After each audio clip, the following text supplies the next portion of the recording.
Okay, we're live. So, good evening, everybody. Welcome to TFC Open Mic. This one is Season 3, Episode 32. And I've named this one the PvE versus PvP debate for obvious reasons if you're following what's happening in the game. First and foremost, though, I'll say hi to the panel. Hey, Venom, how you doing? Hey, doing well. Good. Terry's in. Hello, mate. You all right? All right, sir. Yourself? Yeah, fine, mate. Rum's in. It's going to be a good I guess one. you mean me. Everything's good. Super duper. And Brian's in. Hi, bud. FM. You're staring at your screen. So much FM. So thanks to guys in chat. Listen, I'll post it up again just in case you've missed it. There's the link in the live chat. Feel free to come in, okay? Then I don't want this to be a PvP heavy debate at all because it's certainly not. If not, I'll just play devil's advocate. And I've got some pointers for us to try and lighten the debate a little bit and also put it in a contextual sort of a piece as well with a little bit of feedback from our forums. So we all know what's sort of occurring over the last few weeks. We've had a bit of an honesty moment. I don't know if it's a reality moment or an honesty moment. Whereas Kickstarter said they're going to do one or two things. A, they're stopping all PvE content, at least for a month. And they're running forward with people so they can try to catch up with PvP content. And take note, this raid, that is all you're going to get new. And there probably won't be any PvE content at all in it. In the hope that people will re-engage with PvP because basically it's a dying man's dinosaur event, really, for those that have been in it a long, long time or in one of the top sort of 4 or 5 alliances. Is that a sort of fair assessment, guys? Would you agree? Or do you think it's a bit more deep than that? For the majority, yes. Yes. Okay, so that's a real simplistic look at it. So I'm intrigued. So I flashed up and I have got literally just a couple of slides just to make my life a little bit easier because I'm a bit old, forgetful these days.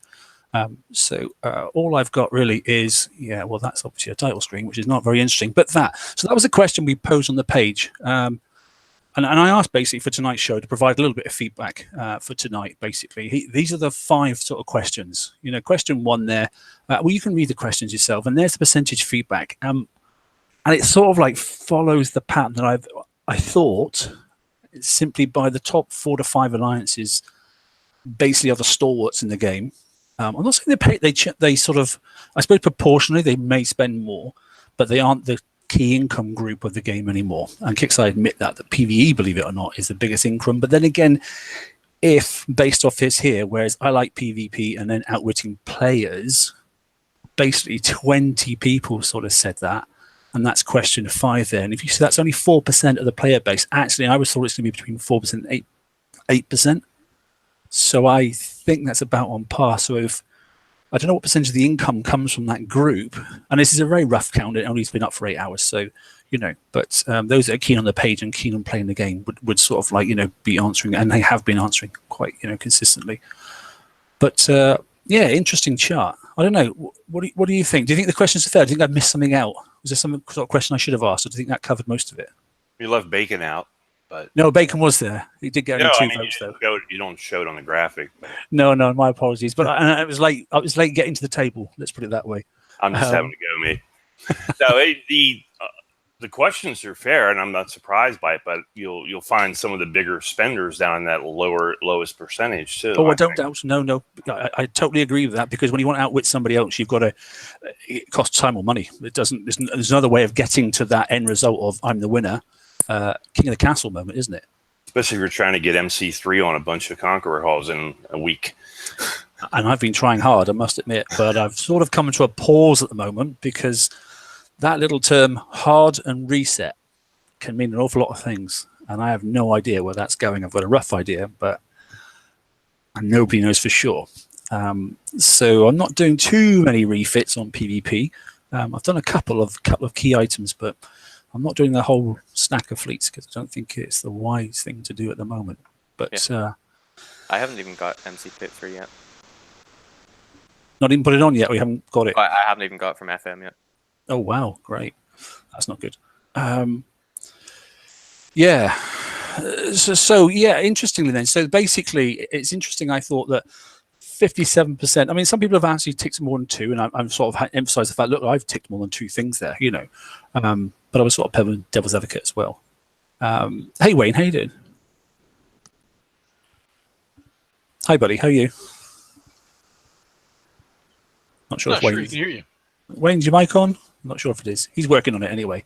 I asked Wayne, actually, it'd be good if he does come in, because he's on the other side of the seesaw, really. He is, although he's an alliance leader, he's sort of like, you know, really using the PvP to get his alliance points on a Monday, and then cracks on, because he also tips into that top box, as you notice, that he doesn't have time or the funds to do both.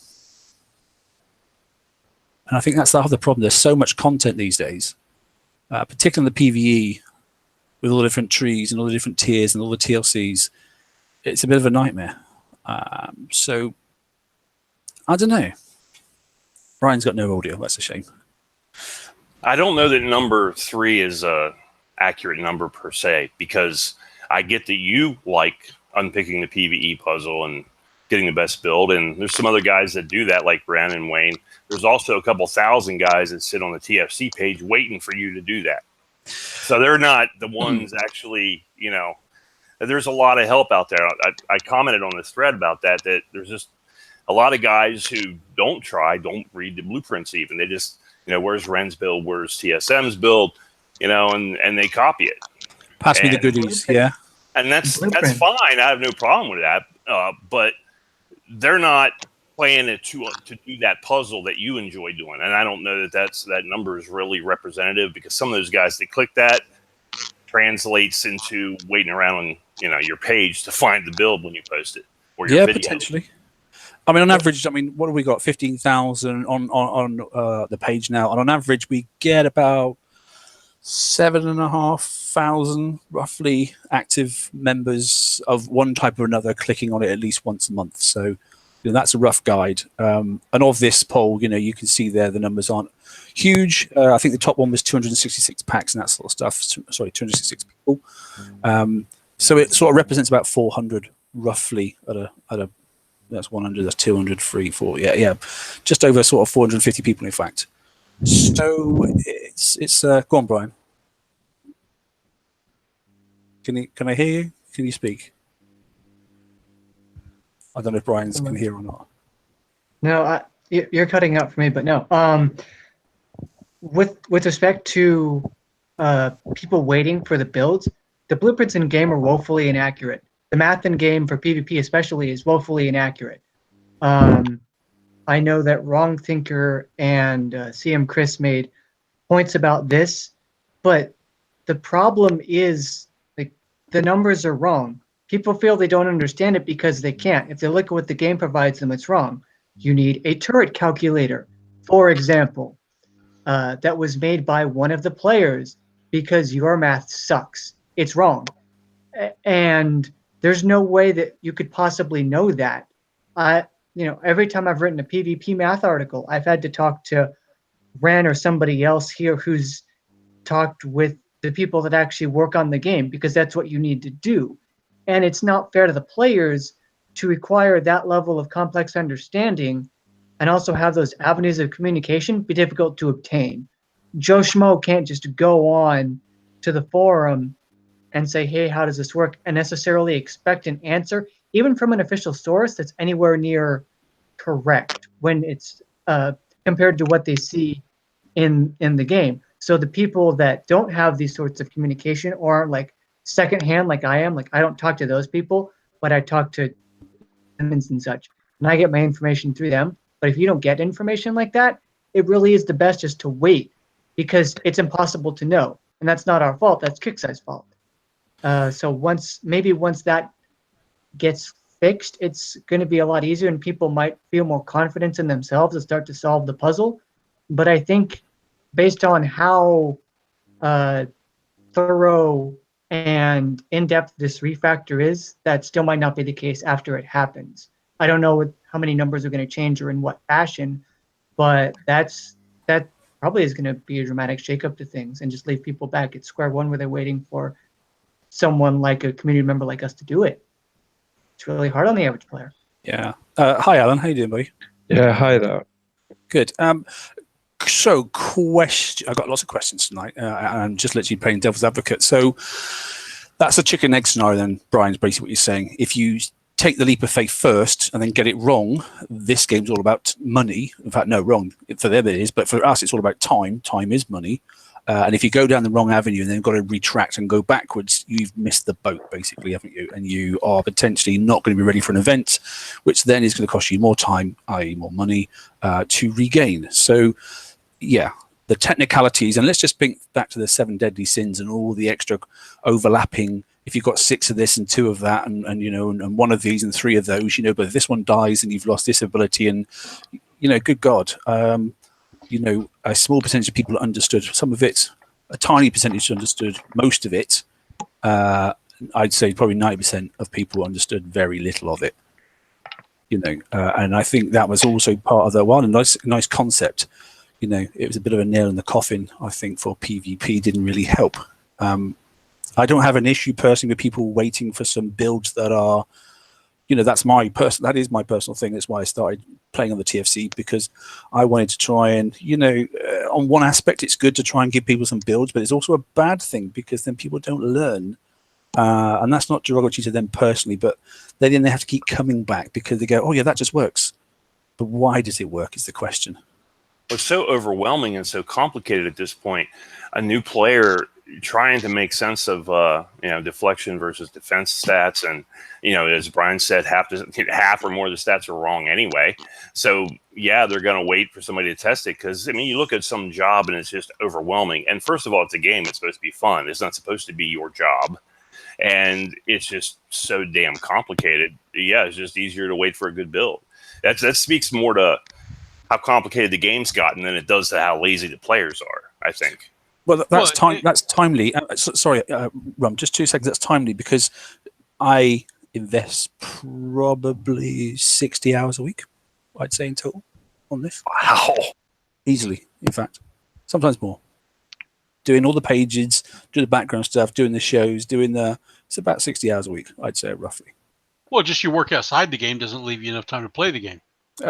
Well, yeah, I'm talking total everything, you know, but you've got to play, and bear in mind, like I've always said, I've got 4 bases. I've got a 50 something, I've got a 79 or something like that, or I've got another 101, and I've got things, and they're all on different things, but I've got to play at all those different levels to understand the full concept. You know, I don't play all of them all the time, that sort of stuff. I'll dabble between them and that sort of stuff to ensure that I understand it from that person's perspective.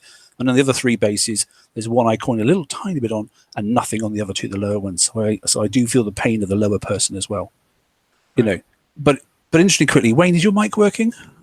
I'm hoping it's working. Yeah, you're on, mate, which is good. So Wayne is another sort of person, you know, he's one of our TFC admins and that stuff, but he mostly works in the background. And Wayne also runs Ahoy Mahati, the webpage. Okay, so there's a man that likes to look at facts, figures, and statistics and that stuff. And even you're sort of like asking questions and scratching your head, mate, sometimes, aren't you? Yeah, I struggle sometimes understanding kick size math. I try to get it all working, and I hope I help the community. And the problem is when kick size changes things, it's hard to keep up with things all the time. It is. I mean, like your turret calculator you've been trying to do recently, you know, that's been, you know, used by, I mean, you know, even Rainer said, you know, I need that. And like your blueprint calculator, you know, the one that you had on there, quite simply saying that, you know, if you want, let's just say you want splash, you know, and you would list all the things that had splash, and if you didn't have one, you could use something else, the second grade one, you know, and the in between counteraction between, if you pick that one, you can't have this one. That takes a lot of work. It does. I used information what I got from like Huggy's shipyard and my own shipyard before I abandoned it. Managed to make a spreadsheet out of it to try and help the community by understanding which specials have which variable, really, to see which one's better for everybody. And at the end of the day, if people have to do a bit on their own, and it's difficult to try and not persuade people to use the right specials, but try to actually make people aware which specials can do which. Yeah, so that's almost trying to sort of like put it in black and white, literally in front of a person, just by picking a drop-down menu, at least then you can say, oh yeah, well that's got it, and so is that got it. One thing in the game at the moment, there are so many, what was it, 266 or something different specials now and that sort of stuff, that it's very hard to find them, isn't it? Yeah, the problem I've got is if you're looking down on the kick site, well, on the game site, you've got so many specials, and trying to find the special what you want with just an image, it's difficult knowing which image is which without having to like hover over and get the pop-up to see if that actually does what you want it to. If people obviously understand the game, then they will know which special is which by the picture, but a lot of people don't, and it's difficult to actually say. And that's why I used the title of the blueprint rather than the image, because I thought it was easier to find a title than it was an image.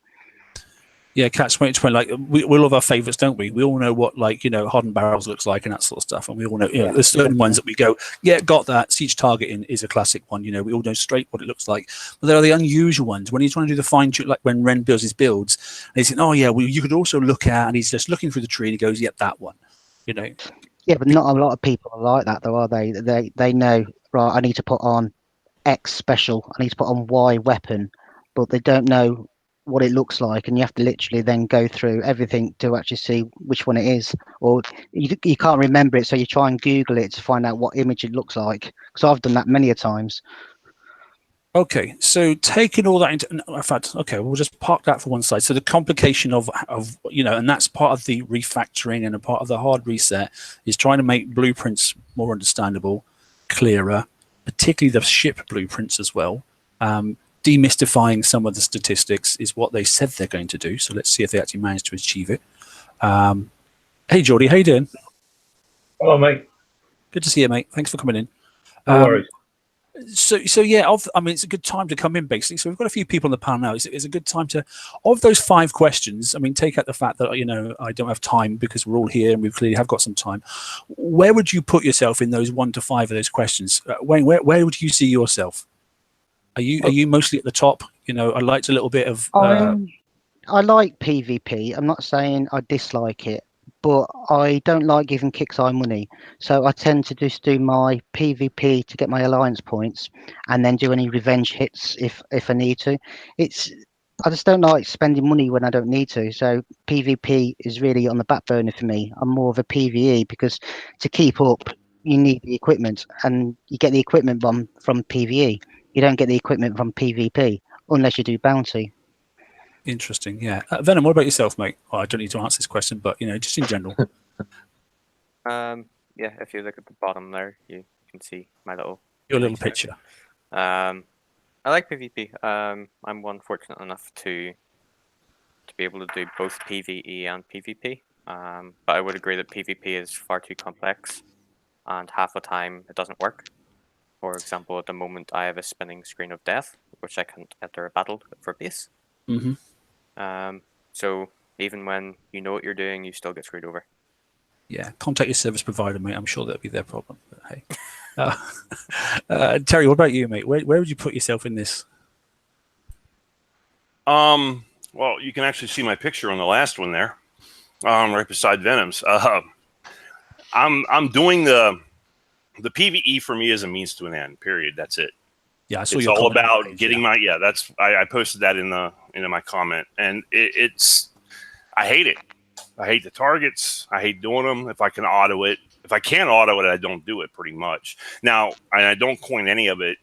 I will, you know, drop a couple coins on a TLC or an FM, but at least I'm getting a prize out of that. But if I can get away without doing it. To do a mastery round just to finish off, if you're not so like in time yet. You're on an hour time limit. You don't have much choice sometimes, but even then, I'll put the least amount I think I can get away with. Take them into the dock and put a coin or 2 on each hull. Or if it's a fleet where the flag heals, I'll just heal the flag. But yeah, I don't spend on PvE. I'll spend on PvP because that's fun. You know, and I know it's been said a bunch of times in this show. People will spend on stuff that's entertaining, not on stuff that's work. Yeah, that's interesting, because that goes in the face of what I've been told many a times, that actually, you know, the bulk of the percentage of the income comes from PvE. Now, whether that's PvE content, ships and hulls and blueprints, or whether that's actually doing the PvE, I don't know. I don't know. You know, I still like to see the concept that flipping, you know, PvP should. I'm an old school player. You know, you know, quite an old ID and that sort of stuff. That, you know, PvP was the only thing there was anyway. You know, but unfortunately we can't turn the wheel back. But yeah, interesting. Rum, what about you, mate? Where do you find yourself in this? I'm like the last two. It's PvE. It's more me against another player. Kixeye has an unfair advantage, so if you do PvE, it's you against Kix. Kix will always win. They jack the price up to where it's crazy. If you were to coin, they jack the price up to where it's too expensive. It takes too long to build the boats, everything, repair, across the board. It's only there for me because I have to get some of the stuff to keep playing the game. Yeah, a means to an end. Geordie, you mate, you in the same sort of thought plan? Yeah, I voted in the top group.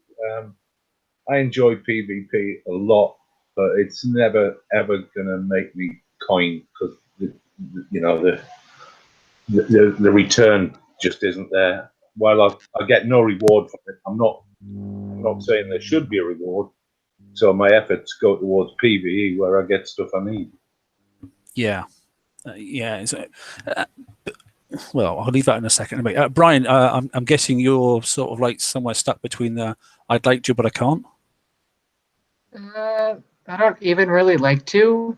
That has consequences if you get hit back, if your chore fleets get sniped, things like that. Good point. There's another That's a good person on the point, end of the actually. line, and they lose dock time and shipyard time, etc., because you decided to hit them. It's not like it is interesting. I feel in theory because it's really an infinite number of potential targets to hit, and everyone is a little different, so you kind of have to pick and choose. The problem is you can't just go and like pick a certain gun you have and pick a certain type of grenade or whatever and just get it and go. Those sorts of things take weeks to even create. And if you don't have a particular proper weapon for a base, you're going to be behind and you're going to have to just make a whole new thing up and rank it to hit something properly. It's too much work for the other guy feeling bad. I don't like it. Not for me. Okay. I'll say welcome to James Dean. Welcome, buddy. How you doing? All right. Can you just tell me that's definitely your real name? 100% is my real name. Epic. Love it. I'll come back in a second, James. You wouldn't mind. Alan, what about you, mate? Whereabouts you find yourself? Mainly I only play the game for PvP. I do enjoy aspects of PvE, but then it becomes boring. I mean, I auto all of the PvE, like everything. It just takes too long to do like 4 separate PvE tasks. So I just auto all of that. I don't auto the weekly. I drive that, but I mean, if it weren't for PvP, I wouldn't play the game, basically. Yeah. I do coin though on PvE though, because then you can carry on doing it. You know, I do coin the repairs. So you class yourself as doing so you coin that to get it out the way, basically? Yeah, basically, okay. Yeah. Interesting. Okay. James Dean, come on, buddy. Where are you? Well, I play a lot of combat games, and I've been involved in quite a few combat games over the years because I'm quite an old fart. But me and my wife really only play this game to try and beat Kix. Yep. So that's me. We've never considered this to be a combat game because it just isn't for me a combat game. There's no level playing field. So a strategy game, would you agree? Yeah. So I look upon it, all the targets, the Forsaken mission, the TLCs and the raids are us against Kix, design something to win as much as we can for free or cheap. Or as little as possible. Or as little as possible. And that's it. It's like, I'll give you a perfect example. In the Forsaken mission at the moment, because we've now realized for some reason that Kix haven't done what they said they were going to do with charged, or they haven't turned it on yet, or for whatever reason, because we're managing to easily do the top targets with charged armor and an unarmored flag, I won't change them or build another one. I'll move on to the next part of the puzzle, the next thing I've got to defeat in the game. Yeah, that's a valid point as well. And sometimes they. Do you think sometimes they don't know their own mechanics or forget to implement 100%. something maybe they should? 100%. They don't all the time. I mean, noobs all the way around, man. Didn't they say in the raid that the top 2 targets in this raid that charged armor pulls would mean that this new armor would have to be fitted to make it successful? Right. Well, quite the contrary, though, isn't it? Absolutely right. Me and my wife make 2 opposite fleets. We make exactly the same fleet, but with different armor setups. So her fleet for the raid and her fleet for the Forsaken mission are full charged armor. Mine have got the new armor. Okay. And because the new armor, first of all, it takes all them amount of days to fit, but forget all that. The fact that it takes so much longer to repair basically means that you get the same amount of points because your repair time is almost half.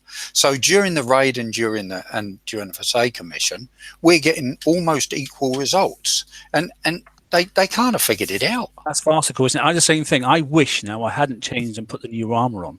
Right. Because I see I've just wasted dock time. There's no benefit. Absolutely right. I mean, what is it? 20 days to refit the armor? And I know we get tokens, but so what? What, we got to waste them because they give us bad information? Yeah. So interesting, yeah. So the technical abilities of and the consistency of the technical statistics are also a complicating factor, and they're not consistent across the whole piece. 100%, and they never will be, in my mind.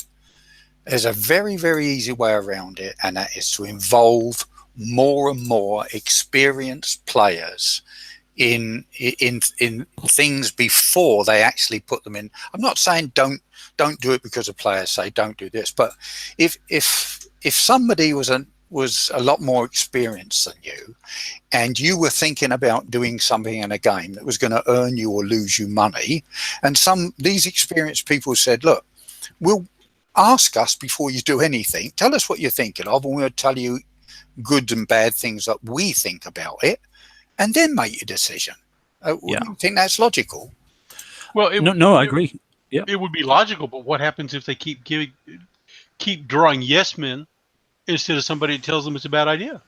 But should it not be a random pool? Let's say there's a pool of 100 to 150 people based off of usage. They've got their stats. They can work out and then invite those people in and say, here you go, mate, come on in, please. I've selected you. I'd like you to come and take part in this test server. And for your time, I'm going to give you 100 coins back, which you can spread amongst and give it as a gift to one of your alliance or to a friend in the game. Sure. I mean, should it be that way? Yes, it should be that way. Yep. Is it that way? No. They look for yes men. Yep. And at the end of the day, they're going to default to whatever makes them the most coin, period. 2 equal answers. One of them is going to be more fun. One of them is going to make them more coin. If the one that's more fun is going to be way too less coin for them, how they have things figured out to monetize them, they're going to pick the coin one. The only thing I will say, and I have been into lots of test servers, and that sort of stuff, and public ones have turned up. When you put up public test servers, the problem is, and there's 400 people in the test server, and 350 of the returns of the survey say, this is bollocks, I want to stab you in the eyeballs. That doesn't really help anybody. No, absolutely right. Where does that take them? How can they get the genuine feedback? If you're going to go into one of these test servers, it's like a 2 strikes and you're out. If you write some constructive feedback and go, this is wrong because of X, Y, and Z, and actually if you did this, we could do this because it's got an impact of X, and then it moves on to Y, and the secondary effect is this, then they're going to start listening to you. If you just go, you're a dick and I want to shag your mother, it's not going to work, is it? Have you ever seen Will Harvin's mother, really? But that's the principle of it. Go out the same way they phase them out on the forums, you get banned. So they only bring in people who are going to be constructive, and the trolls get left behind, and that's their own fault. I'll be honest with you. I've never actually managed to get into one ever, and I've been playing nearly 5 years. I've been playing nearly 5 years. I've been in a few, and half the people just piss around and don't do what they're supposed to do. Exactly, yeah. And this is what I'm saying. Look, they go to all the trouble of setting up something like a raid and a preview and all this. Why on earth wouldn't you want to invite top players who play on a regular basis to do these sort of things, so that you get an accurate view of what's going on? I mean, I play in lots. I've been on lots of beta games. I've had training rooms. I've helped develop games and stuff like this. And I can assure you, I mean, a lot of what goes on in this game is farcical. And the only thing is, the bit I don't like about, and I've been in quite a few of the test surveys, you don't get to test what you think you're going to test. You get to test a specific element, and they go, thank you for that. We've got that information now. Here's the survey. I've got 6 questions for you. Answer the question as I tell you, and that's it. There is sometimes a little open area at the bottom end of it, but they're not doing the whole package. It's very structured, and I get that. Otherwise, it just ends up being a waffle fest, as in like talking, just a load of old junk and that sort of thing, going off into tangents and that sort of stuff. But contextually, it's got to involve the whole, as in the whole game. What is the impact of this that I'm doing now going to have an impact to my larger piece, i.e. the whole game? So if it's a, and if it's a ship that's the FM ship, and all of a sudden it's going to take me 55 days to build it, and there's a raid coming out, there's an overlap. I cannot do both physically, okay? And a certain percentage will never coin. So you've got to do something and give something. It's a little bit like saying, I've got to do the rest of my FM, but I've also got to do some PvP stuff because it's bounty. Well, for that, they give you 2 docks to fix. Right. Why isn't that in the game all the time, constantly? Well, I'll just say, I'll say one thing now, and I'll probably get shot down, but I think I've listened to these new guys that are coming on, and if they do what they say they're going to do, great. But I must say, over the last maybe 6 months, there have been good changes. There has been. No, I agree. There has been some a lot movement. of positive stuff. I just wish they would involve more experienced players on a regular basis before they actually input something and shoot themselves in the foot. And that's why I was thinking, picking through the statistics that they've got, they know who coins and who doesn't, they know the number of hours and that sort of stuff, by inviting somebody openly to say, look, we're going to run a test survey. We've selected you based off of X, Y, and Z, or just say we've selected you for whatever reason. Would you like to step forward and do next Tuesday's preview? Because we're going to look at such and such. Absolutely right. Yeah. And you could put out a bare application if you wanted to on the forums and said, look, this is what we're thinking of. We're looking for a core group from, say, 40 to 60, because let's face it, this game is also all about people. We're losing people, but getting people in to replace those. So I think it's important that you have 40 to, say, 60 or 70, 70 to 100 and 100 plus. And that would be 3 different points of view. Yeah, but the thing is, let's say they just did that, right? And you gave your good, honest opinion, and then Kickside don't implement that, right? Because what Haffel said is right. The bottom line is, if they've got an option of making something fun in no coin or coin, you guarantee the coin one will always win. I 100% agree. I think the problem at the moment is that on raids and things like that, they look at the top players and they design targets that will test top players. And my view is that if you're a top player and you've built the fleet that they say that you should have, and it's sculled and perfect, it should be easy. And the rest, everybody else, should have targets that anybody of any level is able to hit and gain some points.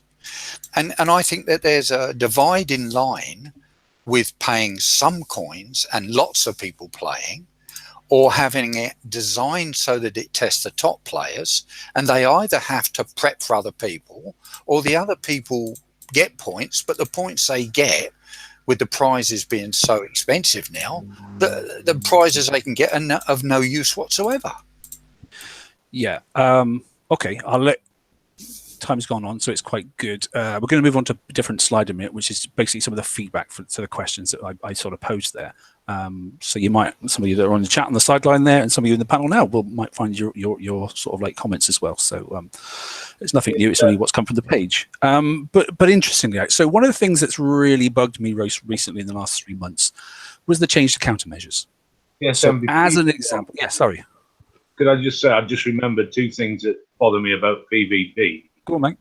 The FBF is virtually dead, Which is a shame, isn't it? and I used to love that, defending a base outside in my alliance. Yep. Attacking sort of clear guard fleets for my alliance to attack. That's gone. That's a shame. When they put it on these classes, It's just called sniping now, isn't it? Yep. The FVF is basically just inside people's bases now. Yep. Yeah. The other thing, Yes. Where's the There's some with megas. You see some good. If it's Conquer Halls on Conquer Halls, it's good old-fashioned FVF. But when someone's taking some gluts and sniping my Manicores, that's not FVF. That's just shooting fish in a barrel. And it doesn't make any sense. It's Kixeye did this to themselves when they implemented all these classes. So you have some classes that are totally defenseless against sub, even Fangs. Okay, so I'll say that's being worked on. Okay. Yeah, something will happen about that very soon. the other point I was going to make is the unreliability of entering a combat with a base. So many times, my fleet's already in combat and done 25% before I'm in control. Yep. But you see some good FVF still on like the mega fights where you have support fleet coming in, people bringing in Conquer Halls to help. And outside the megas, you'll see people, fighting to prevent somebody from going in to help. So they'll hit your fleet, and you have basically Conquer Halls fighting Conquer Halls, or at worst, Gluts fighting Conquer Halls. So at least, missile cruisers and stuff can defend themselves because they have thermal and missiles can hit underwater. And, that's good old fashioned FVF. But the stuff that we used to do back in the day, man, that's gone forever because of deflection, because of classes, and a list of other reasons. Yep, 100% agree with you. I used to love the sector versus sector wars where everybody of any level could join. You picked a time, you all got together. Some people had fleet versus fleet, some people had fleet versus bases, some were in support, and the whole sector would light up in red and everybody would be laughing on comms and everything, And sea walls were everywhere, man. Yeah. Those days are gone, bro. Yeah, I know. And it's, there's your answer: is how to bring PvP back. Bring those days back. Well, they'd have to get rid of deflection. They'd have to get rid of classes. They'd have to rewind. And that's the problem. Going, and I mentioned that sort of like today on another location on the Facebook page, that we can't simply just roll the game back, because that isn't the answer. Because rolling the game back, you're going to confuse so many people that have only been playing 3 to 4 years. They won't have a freaking clue where to start. They'll quit. So we need to take it forward, but in a way that then invites gameplay of whatever denomination back into the game, that then obviously puts people back in the game and actually wants you, the panel, and myself, to say, hey, mate, I'm playing this game and it's bloody epic. Why aren't you doing it? Yep. Because that's what used to happen. I got dragged into this game because a friend of mine, who is still a friend of mine now, who probably doesn't really play the game much himself anymore, but he went, have a look at this. This is a really crazy game and that sort of stuff. And it's all about, smashing each other and having a laugh on comms and that sort of stuff. I went, oh, that sounds ideal. It sounds a bit like, my real job. So let's go and have a look at it. And I found a commonality amongst, this game and what I do in my real life, which is really what's kept the draw for me, all these years. And, I've got to a level in the game, like, as I said before, I had an alliance with nearly 100 members, and I took that right back down to a core few of just real true friends who just go and automatically do the stuff they need to do. I don't have to say a darn thing anymore. So we just enjoy ourselves. But, there's probably 10 out of our 40 that actually do true PvPing, I used to do that too, Mark, and now I do just the opposite. I advise people against the game in the same way I advise them against starting to do cocaine. It's addictive, and it ends up being bad for you, and you spend a lot of money on it, and it's not really worth it in the end, and you have nothing to show for it when you're done. Well, I'm similar. I only joined really because my friend said he bought a computer and it kept going down on him. And then he introduced me to this game. Blame him then. Yeah, yeah. Look, I'm gonna jump forward the slide. So interestingly, then, so question one. Look, I don't have the time. Really sort of hits out there. Nearly 57% of all the people that want to do things. Okay, and I really don't have the time to do what I'd like to do. Whether that's physical time or the funds, I don't know. Maybe I should split into two. But I didn't want too many questions.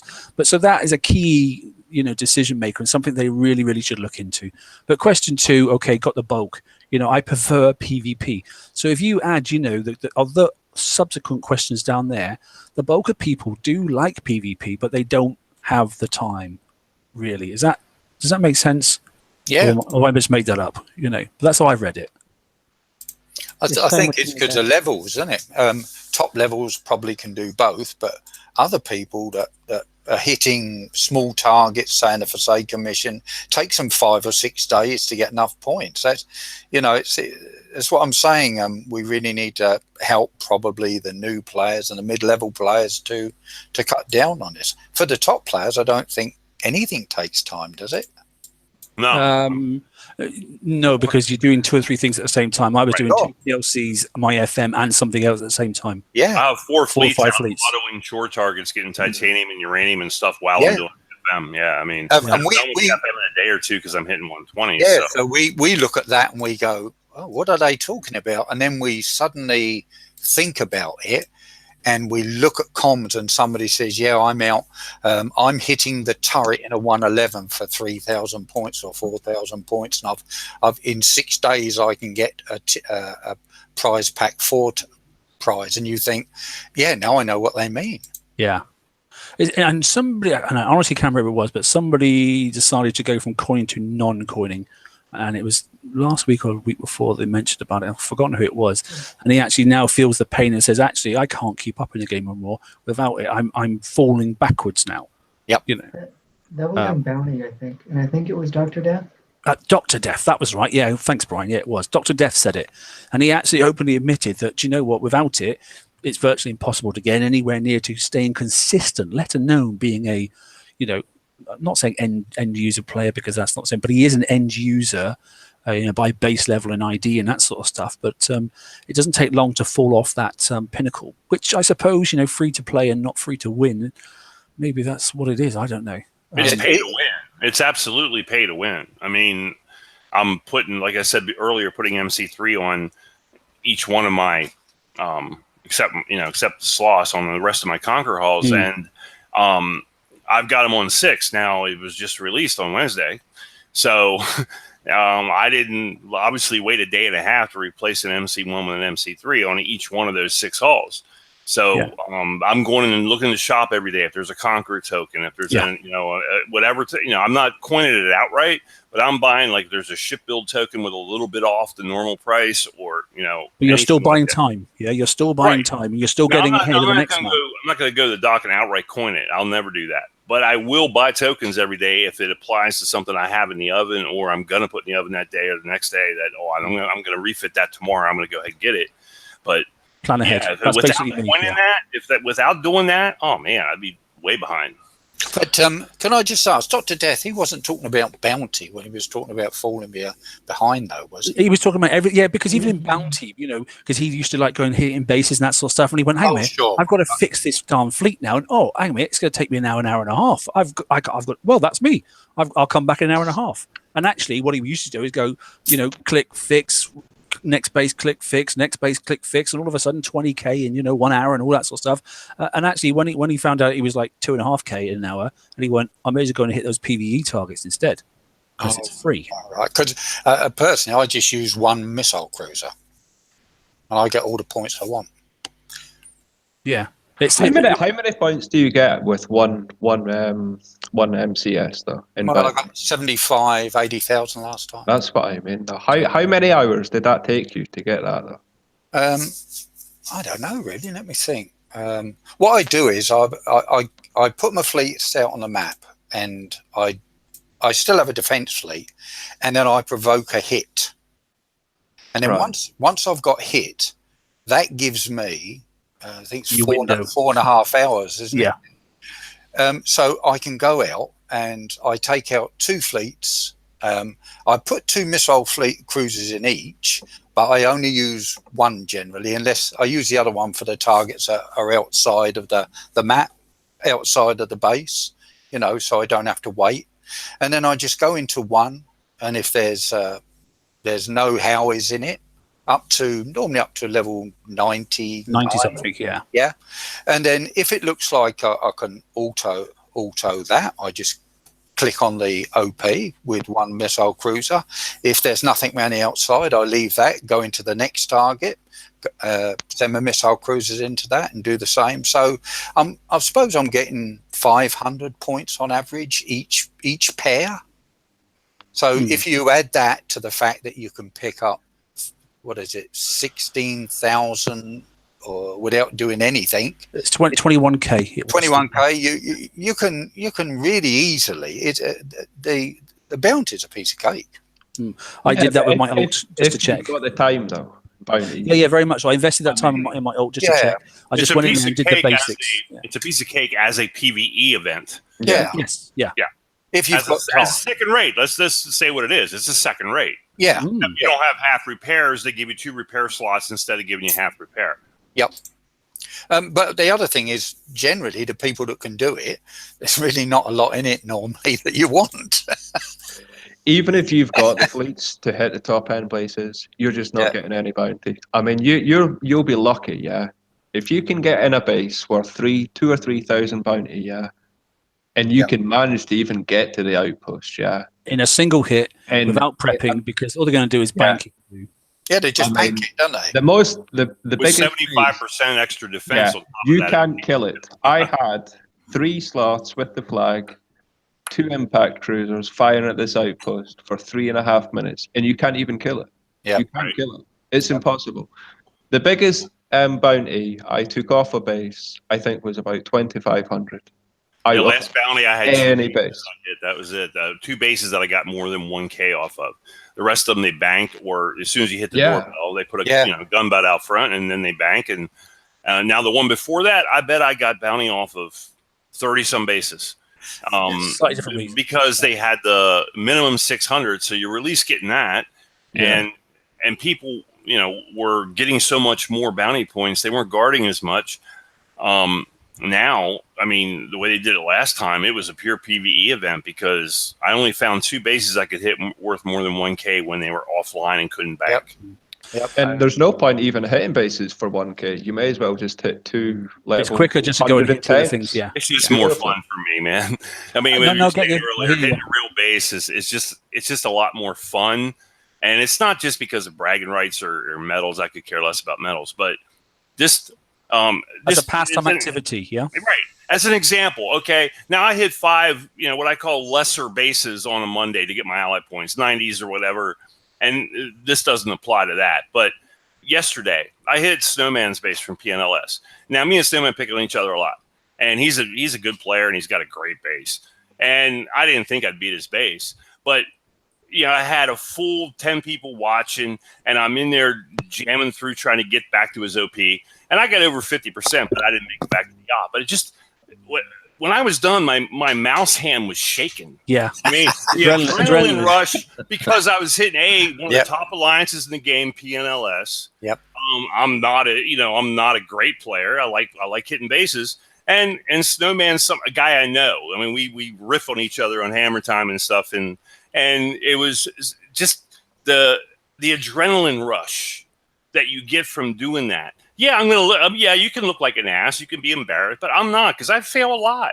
I win as much as I fail. It's about 50-50, but I have fun doing it. And the rush you get when you beat a good base and you can go post that battle log, or especially if you got video running, there's nothing like that in any game I've ever played. So that takes it back to the fight or flight moment, doesn't it? Okay, and that's true animalistic, human, raw, base level, Neanderthal stuff.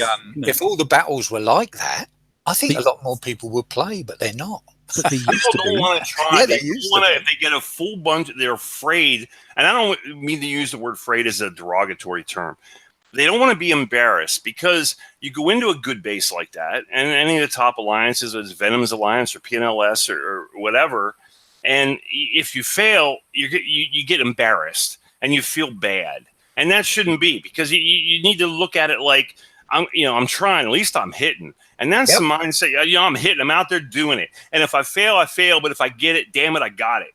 And then you can go post that battle log and you can talk crap. And because I ain't allowed to say shit on this one, right? I'm sorry, I get confused with the other show. You can talk crap about people and you can have fun with it. Post a video. I used to post videos all the time until YouTube got picky about using copyrighted music. But I was really into that. Have you seen the music I use in my videos? That's copyrighted, right? I can't do anything but use some great stuff. That's a fun part of the game. That's what got me into the whole into base hitting. Because I used to, when I first came up, man, I was a little sector cop Care Bear living in this alliance in a home sector and guarding bases and trying to stop people from hitting us. And the only time I ever hit a base was a retaliatory hit when somebody hit us. And then somebody turned me on to the dark side, and I got into an insector hitting alliance, and I've never looked back. It's just so much more fun than being a sector cop, in my opinion.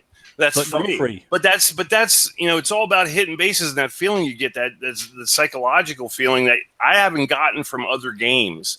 And Kixeye keeps ruining that for me. And to be honest, it pisses me off.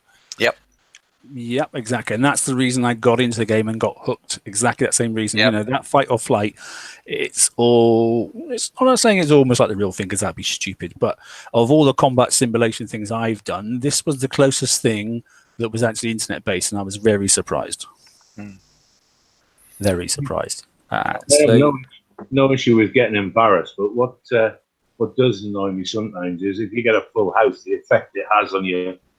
A lag.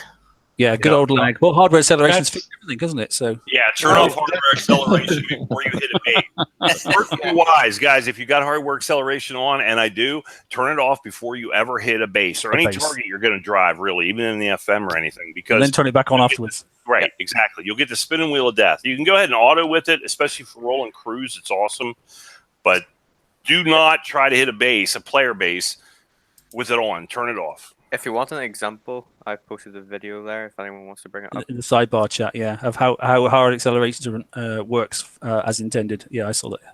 Right, look, let's move on a little bit, because I don't want to... An option to turn off viewers if you don't want them, because I don't want to be paying for other people's entertainment.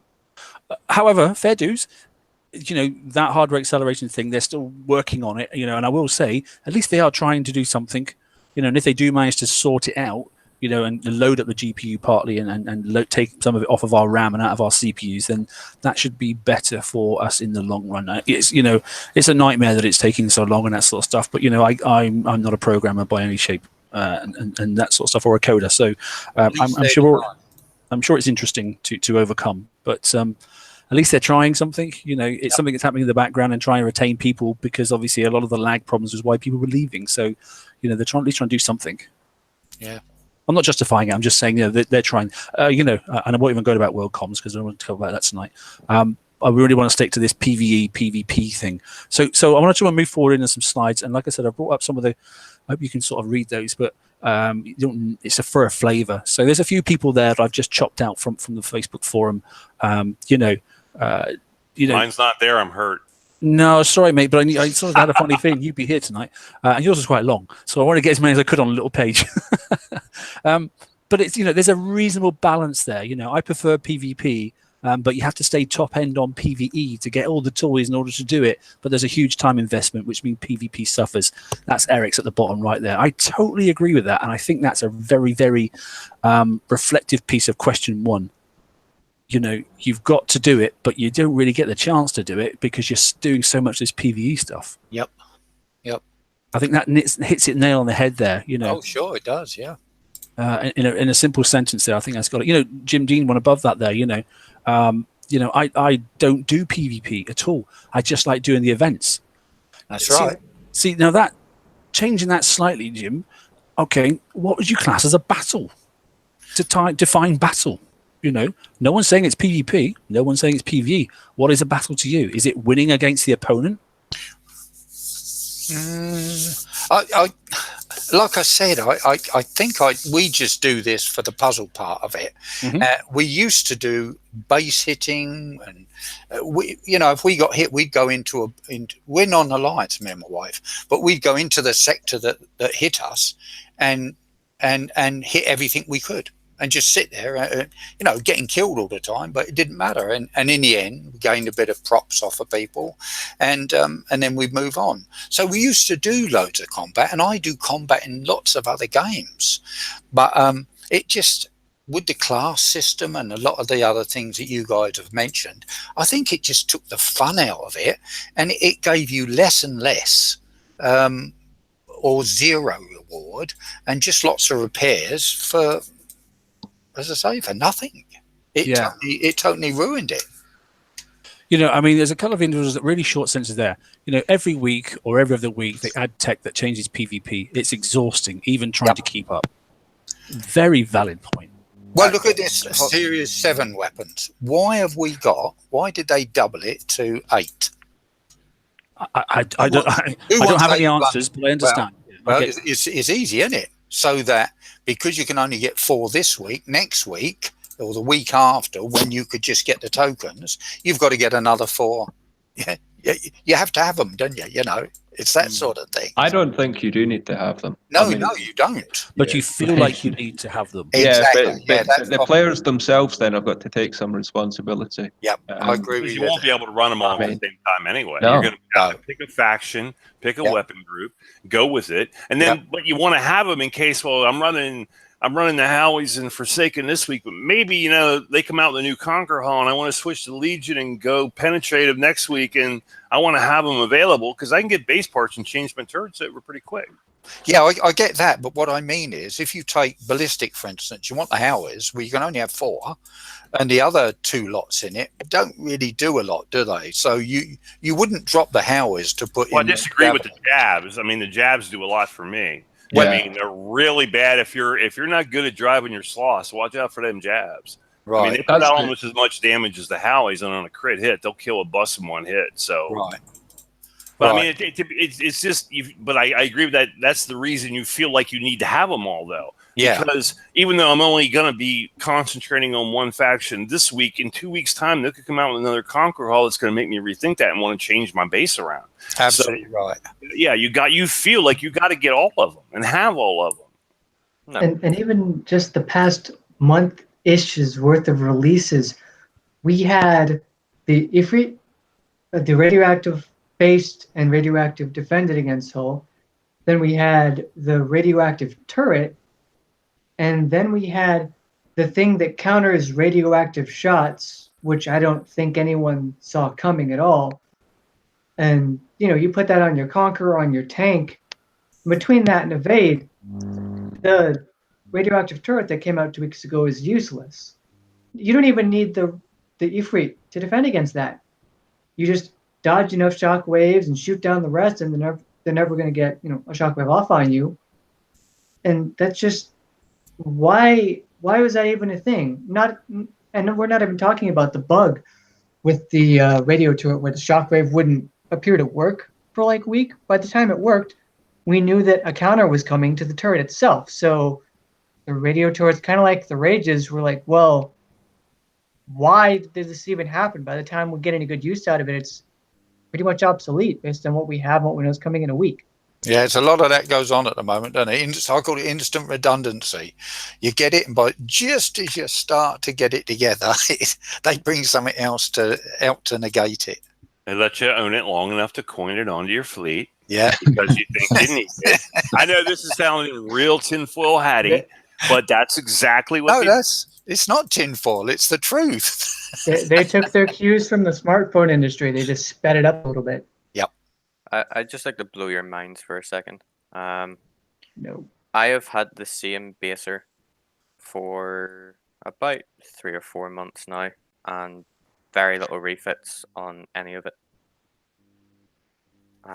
It still works perfectly fine. I'm flattening some of the top bases easily. You just said in chat you can't get into a base. Now, which is it, Venom?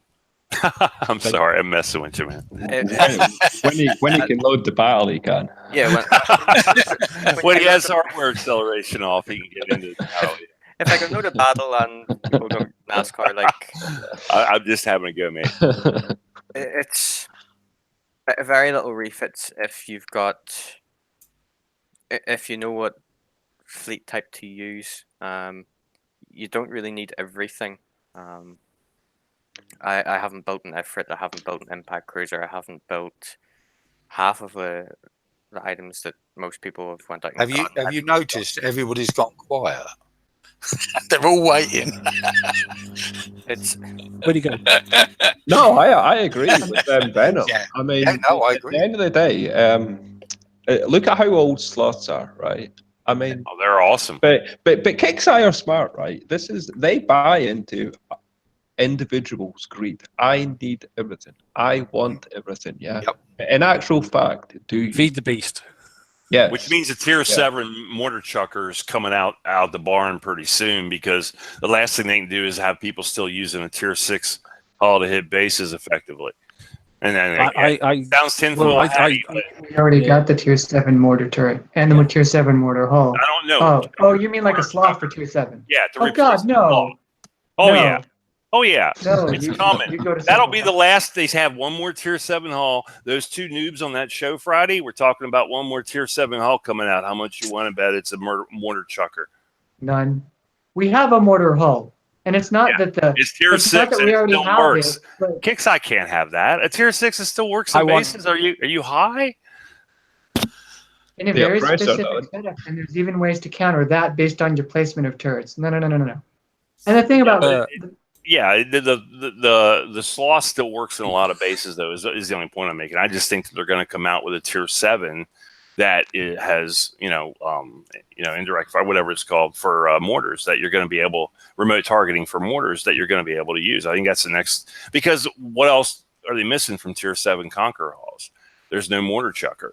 the only reason there is a mortar chucker. The Onslaught's a mortar hull. What they're missing is a corrosive, a concussive, and they announced that the last one released in Bounty will be a tier 7, another tier 7 defender. Yep.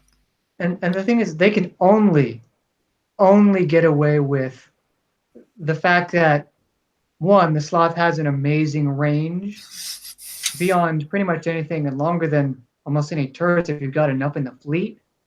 So longest range possible, and the it's not quite shrouding. It sort of is. You can't target it. If there's something else in range, it won't let it be targeted. They can only get away with both of those factors at the same time if the hull is incredibly weak. They're saying, it gets one shot by a tier 7 Howie crit. It's got tier 6 levels worth of armor. It's got poor deflection. And that's the only way they can make work. If you made it anything, if you made it half of what a tier 7 hull is, then imagine if your sloths were better mortar chuckers than current sloths and could run up a base and just splash them out after your theoretical tank's dead. No, that's too good. Well, now I know they're definitely going to do that. I mean, well, just like Venom The was thing saying, is, an Onslaught's a great mortar chucker, but it doesn't have remote targeting. And that's what I was talking about. We had a tier 5, we had a tier 6, and the sloths being the tier 6. The tier 5, darn, what were they? Them long blue things. I already scrapped them. Damn it, I can't remember their names. Pressers, thank you. They were limited too. But they're got to come out with a tier 7 mortar chucker, because when they come out with Op 11, they're going to give everybody more land. And the sloths, while they have decent range, especially if you put on explosive scope, they aren't going to be able to keep up with the extended land.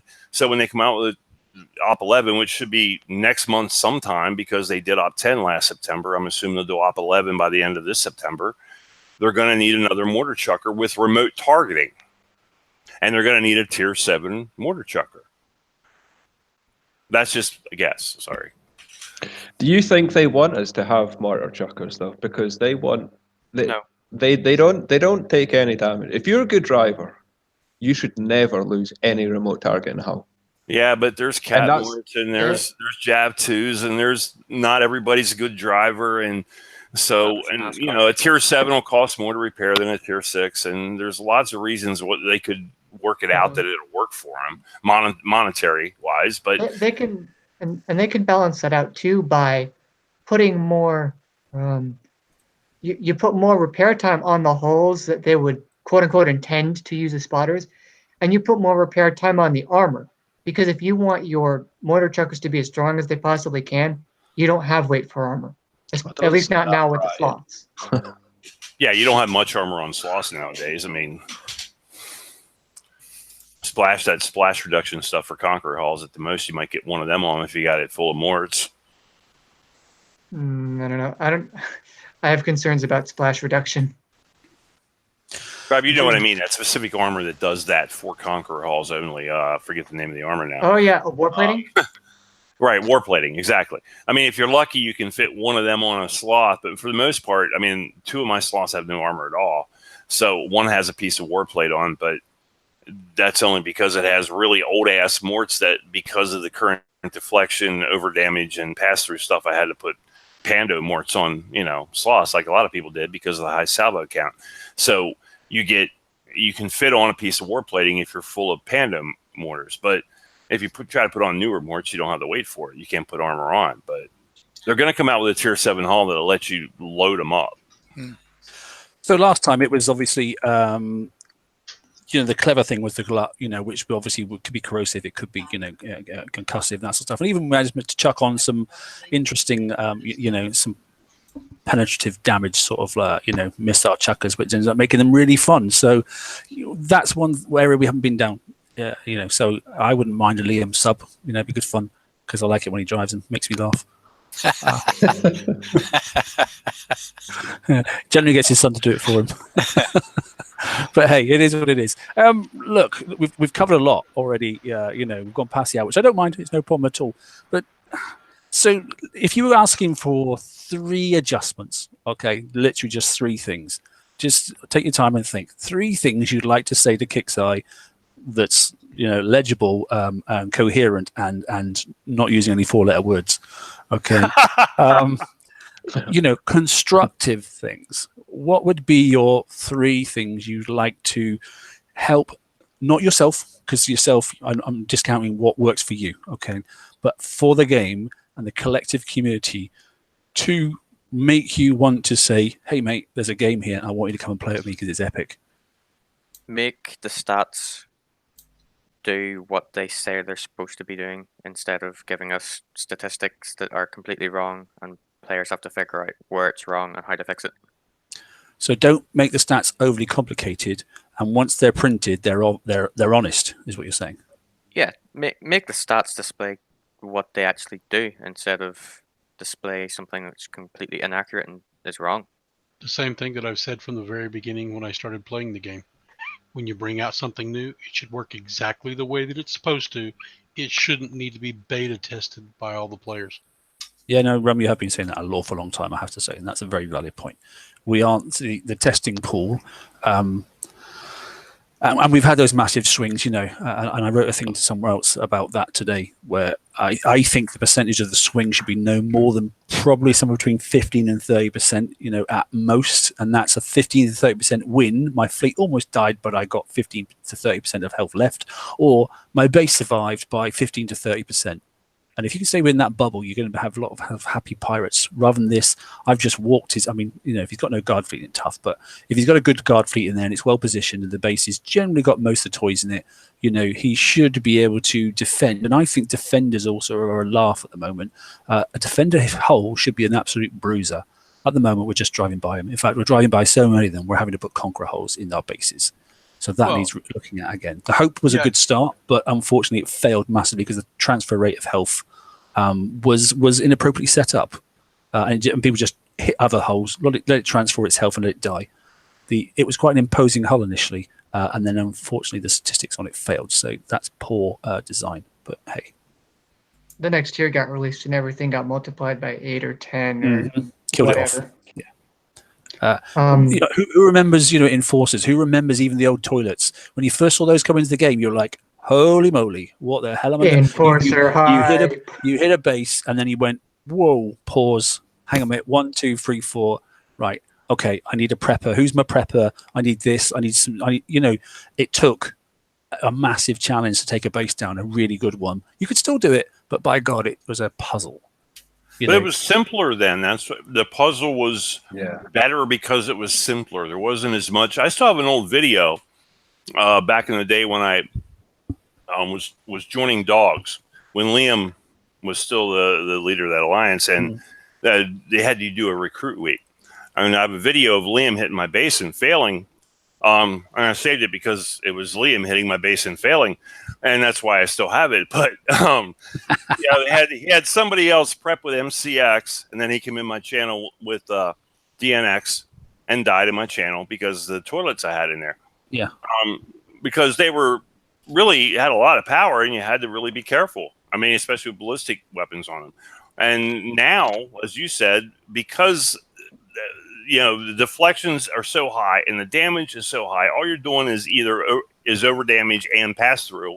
You're driving right past these big wardens, just driving by them. And they're if you're lucky, they'll slow you a little bit because they have the right tactical mod on and their field slows you or whatever. But if your turrets can't kill the ship and your onslaughts, because that's what people are using for base guards, if your onslaughts can't kill them, they're just driving right by the wardens.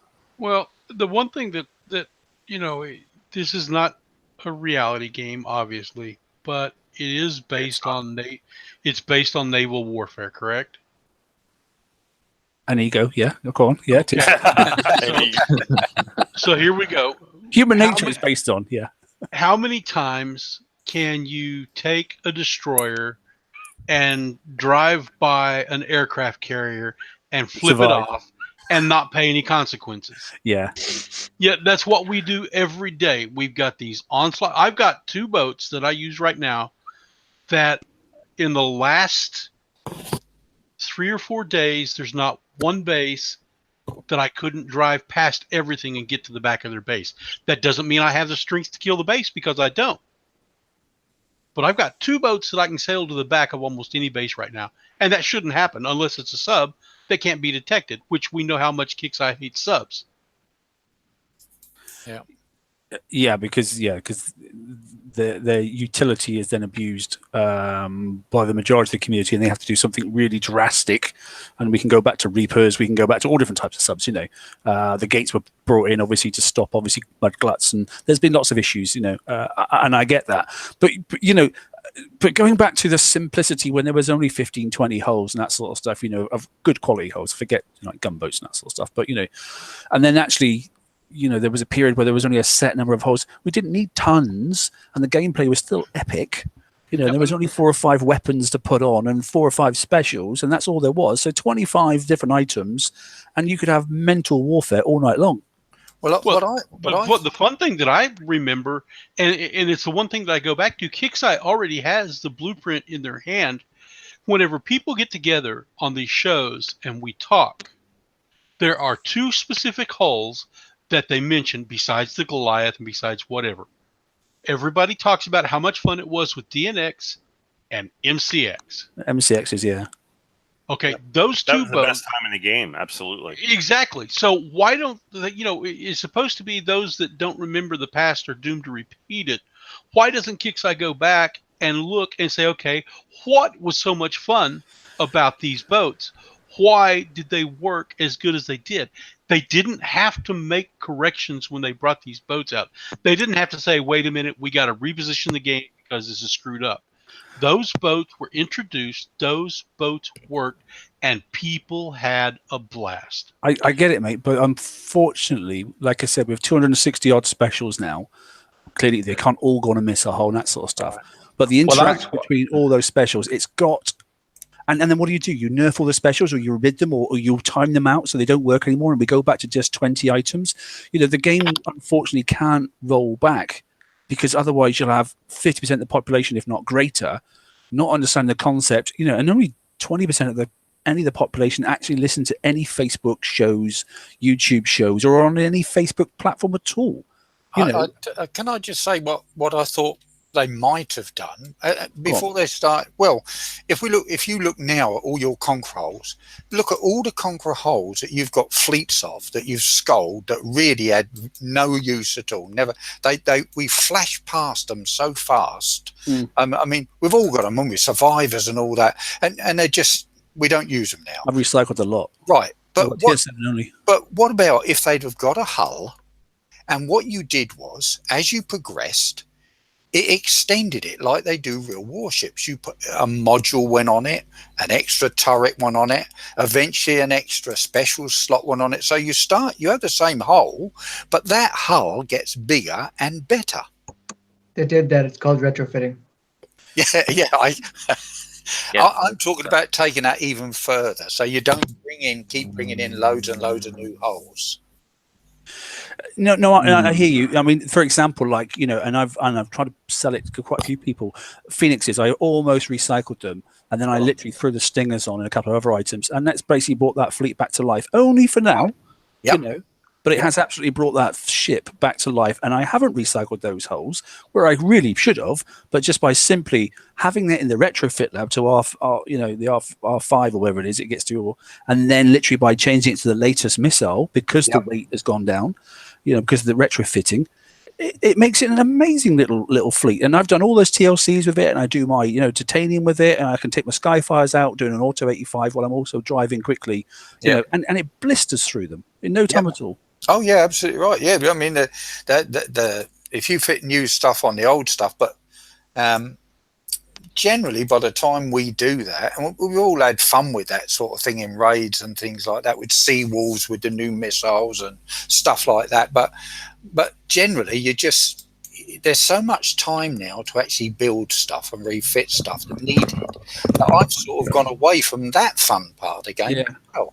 So what about then my other suggestion? It happens in other games as well. You know, I've played a couple of other games where once you've built something, you know, and you've built it, you spent these 6 hours building that item there, it just goes into a store bank, you know, until you choose to recycle it. That would be fantastic. You can't have a never-ending store of stuff. No. You know, but if you've built 25 Stinger missiles, all of a sudden the next missile comes along, you put 25 missiles into the store, you can just drop them off and put them into the store because you own that scrapyard. You know, it's like putting stuff away in the cupboard that doesn't quite fit anymore because your trousers gone. I've seen this. This has been muted a couple of times, or pretty recently on forums, I think, as well. And as soon as I saw it, I thought, you know what, this is, that's right in theory. I mean, limited stuff goes in there, doesn't it? Because I should have been able to fit. Let's just say, you know, I don't know, the Stingers. Okay, the next hull comes out again, and it's not Manticores, and it's whatever's going to come out next. Okay, fine, no problem at all. I should be able to recycle my Manticores eventually, this time next year. Okay, and then go, do you know what? There's another weapon. The Manticore hull didn't work for me. Fantastic, but my Phoenixes is great. But I can put those missiles onto it. You know, it's a 2-year-old hull, but I can give it a breath of fresh air. You know, and it doesn't cost, I can do it instantly. It doesn't cost me anything. Yeah, because you built it. And then that would really affect the long build times on certain things, wouldn't it? So, but then you can focus your dock time on the real stuff. Sure. Yeah, no, I'm with you. And same for refits then for your Conquerors. And I think that's what PvP would then bring things back rapidly. If you've already built like 15, you know, mortars and that sort of stuff, and it doesn't have to be on the ship. You're just building in your war, you know, your academy, and you're building, you know, 15 mortars and that sort of stuff. And once you've built them in there, then you can put them on whatever you bloody like because you own them. Yep. And you just go clonk, clonk, clonk. That's it. Build it now, and then off you go. You go out and run out with it. And if it's rubbish, well, so what? All right, I'll take those off. I'll put this on and you're constantly working on your war academy and that sort of stuff and doing things. Yeah. No, I think it'd be a good idea. I'd like it. and that's my point. It's little ideas like that, you know. I'm not saying it's not necessarily my idea because I've took it off somebody else and moved it around a little bit. But that's why I'm saying take the game forward. You know, take it into an area that would make you want to sell this game to somebody else, you know, if you had the opportunity, and sell it to your friends and go, look, come on, have a go at this, because actually it costs you a little bit, but the fun you're having, because you can change your variants each, you know. Imagine Venom, if you had a ship and he went, oh god, I've got the wrong mortars, wait a minute, back in 20 minutes, nip back, change the mortars over, come back, boom, I'm in. Yep. How much fun would that be? They just need to make the game. And in 20 minutes, he was online at the time, and he went, bugger, he's just disappeared. Right, he's going to go away. What's he going to do? He's probably going to change to that because he's just seen that. Right, I'm going to switch to this. You know, it's a cat and mouse game, isn't it? The other thing that they've neglected since the game. beginning is the alliances working together as a team. There needs to be some reason to have the alliances. There needs to be some reason for you to invite your friend to play. Let's face it, who wants to come in and be a level 20 or a level 50 right now and play with you, Mark? Yeah, no, exactly. No, very, very well. Nobody does, do they? That's a great point, actually, regarding alliances and stuff like that. There's so much they could do. There's so much they could do. They could give lower parts of the alliances chores to do. Not chores. Chores is a bad word. I sorry that I said the word chores. But they could give them responsibilities to do as a part of the alliance. You know, come up with a mega base for an alliance. Once you reach a certain level of players, you have this size of a base, and it's your duty to protect that to keep other people from hitting it. Remember whenever you used to go to the bases and you had draconian fleets come out to attack you ever so often? Yeah, base attack, yeah. Make it to where the lower levels get to defend against those ships and give them the weapons they need to do it. Teach them the PvP part of the game that way. Yeah. Give them a reason to do something. Well, the campaign's very, very low ones sort of introduce them to it, but then stop. And it they stop. They don't do anything. It becomes PvE after that. Right. And that's not they what haven't we been need. updated in so long. They need to be re-updated. That's why. Those campaigns, the older ones. Well, there's so much that needs to be updated. I mean, But there is zero interest in bringing new people into the game at this time. Zero interest from the company. And that was announced, at Christmas time, that they'll never admit it. Clearly, the board members want new people in because it's new, fresh blood. But you can't bring people in for a smash-a-thon. It's just not going to happen. Okay, a little bit of a Band-Aid for the 50s to 80s. It's a Band-Aid. It's going to muck bounty up a little bit for some people. Feel the pain, get on with it. They've got to do something. And probably that's the lesser of the two evils temporarily. That's how I see it for now, personally. That's my TSM head. Okay, but don't do it forever because it's going to mess things up massively. There are people in the level 50s to 80s that want to be able to hit outside of 5 range.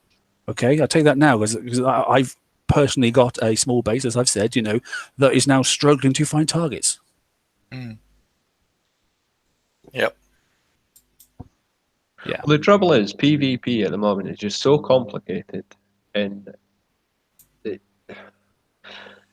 anyone venturing. How's it complicated? How's it complicated? The stats block, the in-game dynamics. But at level 50, Mark can probably answer this better than I can for sure. At level 50, is it that complicated? You should be just broaching that into probably tier 2 to tier 3 of the FM at that stage, level 50. You should be able to Punishers should be available to you by then. You should have roughly built them. It takes almost now 2 weeks to get to level 50 if you're doing, a reasonable amount of hours 3 times a day. That's too fast. But this is why it works. Unfortunately, this is why players though were saying that back when we had the missile, the MCs, and the dreadnoughts, right? It was more fun because it was a lot more simplistic, right? It was less complicated. You built your boat, you put your mortars on it, or your siege missiles. You had a choice of 3 or 4 specials, and that was it. There wasn't none of this overcomplicated stats, etc., deflection, pass through, over damage, minimum damage. I mean, and it's nobody just can way keep up. too complicated. New players have no chance of keeping up. I got it. Showed me an MCS build, and he had a blade of 3 on it, and. Now this will help versus the drones because they do explosive when they blow up, right? Don't understand the concepts. Yeah, okay. It's. Do you understand what defensive handicap means? No, what's that? Well, this guy was level 40 a couple weeks ago, but because he's in a good alliance and because he has help and because he has friends, he was able to get the MCX in a raid, and I'm not MCX, the MSC, in a raid, and he's building it and doesn't have an idea. But what if he wasn't? It's not his fault. It's the stats are too complicated. Yeah. Why do we have defensive handicap? Why did we go into specific damage deflection? Why did we have all this bullshit? We didn't have that when we had MCX prepping for DNX hitting a base. But look at the And that's armor the stats. difference. The climbing through the tiers, it's the armor stats that's caused it. But you got lower level guys who have tech and no clue how to use it. Oh, I agree. No clue how to build it. There's no clue how to use it because nobody's told them how to use it. It's bad communication, no explanation. Well, they don't read the blueprints either. They're used to getting builds from people handed to them for their PvE fleets. I think the same thing's going to happen in PvP. I have a level 81 and 74 friend. They both came in, both new. They got themselves efforts. I didn't help them at all with it. Like, they just got it themselves. They showed a build, and the build wasn't bad, but they didn't know. Again, it was the explosive defense stats. But once they're told once, they come back with better builds. And the builds, to be honest, are something I would have built. And it's just one simple explanation, right? That explains that. And by going and actually looking through the items that they have and having a little bit of thought, they were able to make a build that was good. But yeah, I wasn't trying to indicate that these people were retarded. I just meant that they're be able to get tech that is way above their head before they understand the game mechanics enough to be able to use it. Yes, but what I'm saying is it's just explanation. They just need something explained, but Kixeye doesn't explain any of it. No, that's the problem. The problem isn't so much that they're getting stuff they don't understand. It's the reason they don't understand anything is because they're not told. Go on, Brian. No, yeah. The point was just made. What if they don't have help? What if they're not in an alliance? What if some guy fought for them or whatever? Or, even worse, I think, what if they thought that they could use these Conqueror hulls in these PvE events? What if they ground like crazy and went out and got an MSC and its bits and, decked it out with whatever they could, and then next month they go in and they can't even use it? Well, that's a new player quitting because that wasn't explained to them in any capacity. I just checked. I didn't see anywhere on the game where I can go, oh, what is penetrative deflection? What is defense handicap? What is, 2/7 bonus, critical damage plus? There's nothing. They don't explain anything. We've been saying for months, if not years, that they need to update the intro to the game. So when you come in, you go to settings, there's a tutorial. The tutorial is years old. It makes no sense to what goes on now. It's basically garbage that doesn't help. Well, that hasn't been updated in 4 years, I don't think. Maybe even. Yeah. So there's just no explanation, and it comes down to you've got items that don't do what what they say they do, and there's no explanation for half of what goes on, and they just do nothing about it. It needs an in-game glossary. Stuff wrong, so you have to coin it and rebuild it again. I think sometimes that's intentional.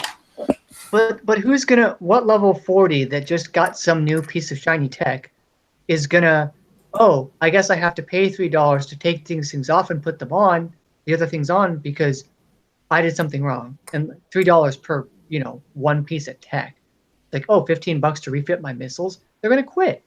The game needs in the game itself a comprehensive in-game glossary explaining all the terms, also with pictures as examples. You think the blueprints are overwhelming? Can you imagine what a wiki for this game, a legitimate, accurate wiki for this game would look like? How many pages it would be? I've seen wikis for far more complicated games that are 100% maintained and paid for by the community, because those games are good and they have a passionate community, and the community can go and understand the things in that game with simple testing, and they make some sort of sense. And the latter is the big disconnect. We can go and test, but if you just did the numbers based on what the blueprint tells you versus what the turret calculator tells you, they're way off. And you're going to think that the game is right and the calculator is wrong, because why would it be different from the game? It's so weird. And so just everything is wrong. They need to fix all that. Okay. So time has gone on. We've had a time to think about it. Alan, you still there? Yeah. Tell me the 3 things that you'd like or you'd think would entice you, that could change or you'd want to happen in the game. Not how it's going to happen, but what would get you to bring somebody into the game?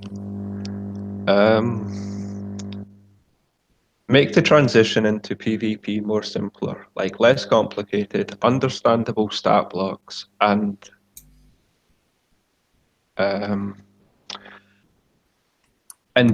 turrets that actually work. You know, like I mean, it's so complicated, the stats, that they're not. The in-game data is not accurate at all. Some of it. So I would encourage PvP. Just get rid of bounty or change it completely, because it's too much of it's a PvE event. It is, unfortunately, yeah. And me personally, and a lot of other players, just don't have the time to play 6, 7, 8, 9 hours a day in a PvE event to get stuff to do PvP. So you're locking out of a lot of players to eventually get into PvP. It's just not going to happen. Okay. I think that would be it. And like when you're going to build a ship, like I mean, if you click to add something, yeah, instead of like cannons, yeah, have a drop down menu, yeah, with the name of the gun, yeah, because there's literally so many guns, so many specials, yeah, that it takes like 10 minutes just to find the special you want. So if you were, example, looking at autoloaders, yeah, have an arrow and have the autoloaders, just go to it and click it and it will find it for you. I think that would be quite a good introduction. Okay. I'll add my couple of things that I was saying, right? So one thing I'd like to do is utilize the buildings that we just let sit there now and do nothing, so that things are built back in the buildings where they belong. And once we've researched them, we own them and we can switch them around at an instant. Or if you're and if you haven't built it and you're building something on a ship and it's in the shipyard, the ship to me should still be usable. So you want to fit it. That's the place where you go and do the retrofitting and that sort of stuff. And actually you can still go out and drive your ship, utilize your ship and that sort of stuff. So your fleet is not just like missing its key component. And then when that item's ready, it just comes up with a flag saying your item is now ready to be fitted. And then you could just go back into the dock and then literally just use it. There's no waiting dock time then. You could do that to several ships. You wouldn't need loads of dock space and lots of different docks and that sort of stuff. You can just say, I'm taking this one into the dock. This is what I'd like to do. Okay, that's going to take that long and that sort of stuff. Okay, fine. Thank you very much. And then off I go. You know, and I'm still using that ship whilst it's actually having that item created for it. Yeah, and then tuck it back in the dock to fit it when it's ready, you know. Mark, write that down and then give it to them. Well, hopefully they'll be listening to this. So, but that would make life a lot of sense, you know, because there's so many times where, you know, I've got 2 Conquerors now, one in my normal shipyard and one in my Conqueror shipyard, and that's taken one of my fleets out of the game completely, you know. And I'm not calling those ships because, you know, they're just sitting there because I don't know what's happening with the adjustments to PvP. But I've got a complete fleet now that I just can't use.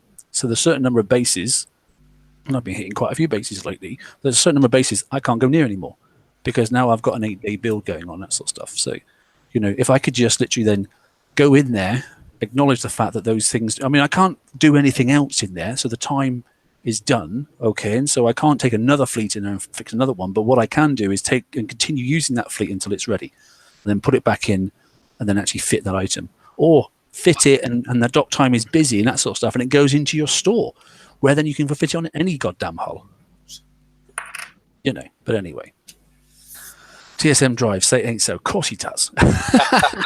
No, it was people driving on me this week, Terry. I did drive on someone last week, I have to say, because 2 people from their alliance drove on me first and went right sod you. I did that too because a guy drove. I switched alliances a little over a week ago. I left UFOC finally and joined Earth's crew. And someone had drove on Earth, so when the guy came in my base, I drove on him. Kept him from getting my OP.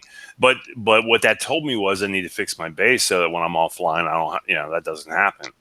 So yeah, I have a problem with people who drive their guard fleets. So I'll just leave it at that because that's an old argument. And oh, that's another one. It's not. That'll be another half hour added on to the show you don't have. So we don't want to go there. Can I just make one point on it? Just one point on that. Make it quick.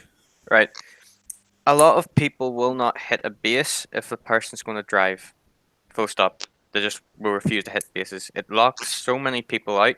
Nobody wants to bother with someone driving because they know they're going to lose. But They're just nobody waiting trusts for their offline. defenders. They That's got to the problem. sleep sometime. No one trusts Yeah. their defenders. Yeah, that's a problem. Well, you got to fix your base. I said this a couple weeks ago. Last time I was actually, I think the last time I was on the open mic show was that you need to make your base so that it works AFK. So Yeah. because your simple math tells you, unless you have no life at all, you're going to be offline 80-85% of the time. So your base should work. You know, if it only works 15% of the time, you got to fix your base. Okay, so I've got no life. Well, I mean, I spend a lot of time Thanks. on Battle Pirates too, but actually the amount of time I spend playing is probably equal to the amount of time I spend doing stuff like this right here. If I'm not on the show, I'm watching it or reading blueprints or watching. I watched the Crib show last week. I do all that other extra stuff. I read the forum. I read all the the release notes and everything else, and all that homework, which is what I call it, plus helping other people with builds and helping other people, with just different parts of the game that you have to do to keep newer players in the game or they lose their interest. And because they don't know, it's that complicated. I know that maybe 30%, like split it in thirds, about 33% of the time is when I'm actually playing the game, hitting bases, doing stuff I like. Probably less for me. The other stuff is homework and chores and BS and sitting here talking to you.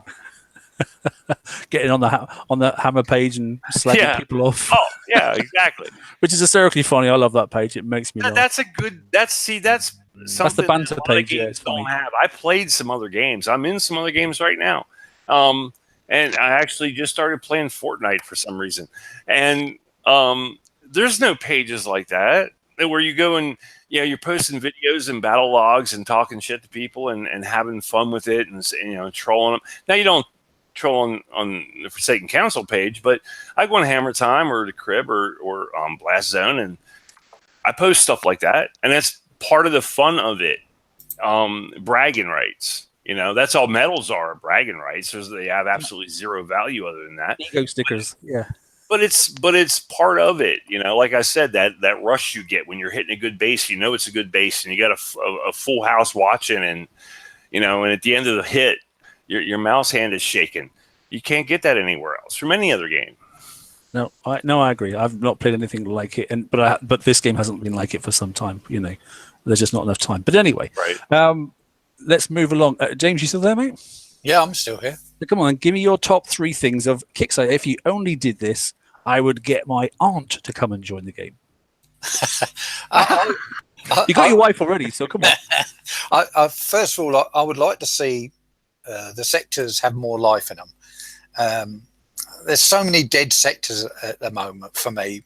I jump around a lot, and I'll go in sectors, and sometimes I don't get nothing.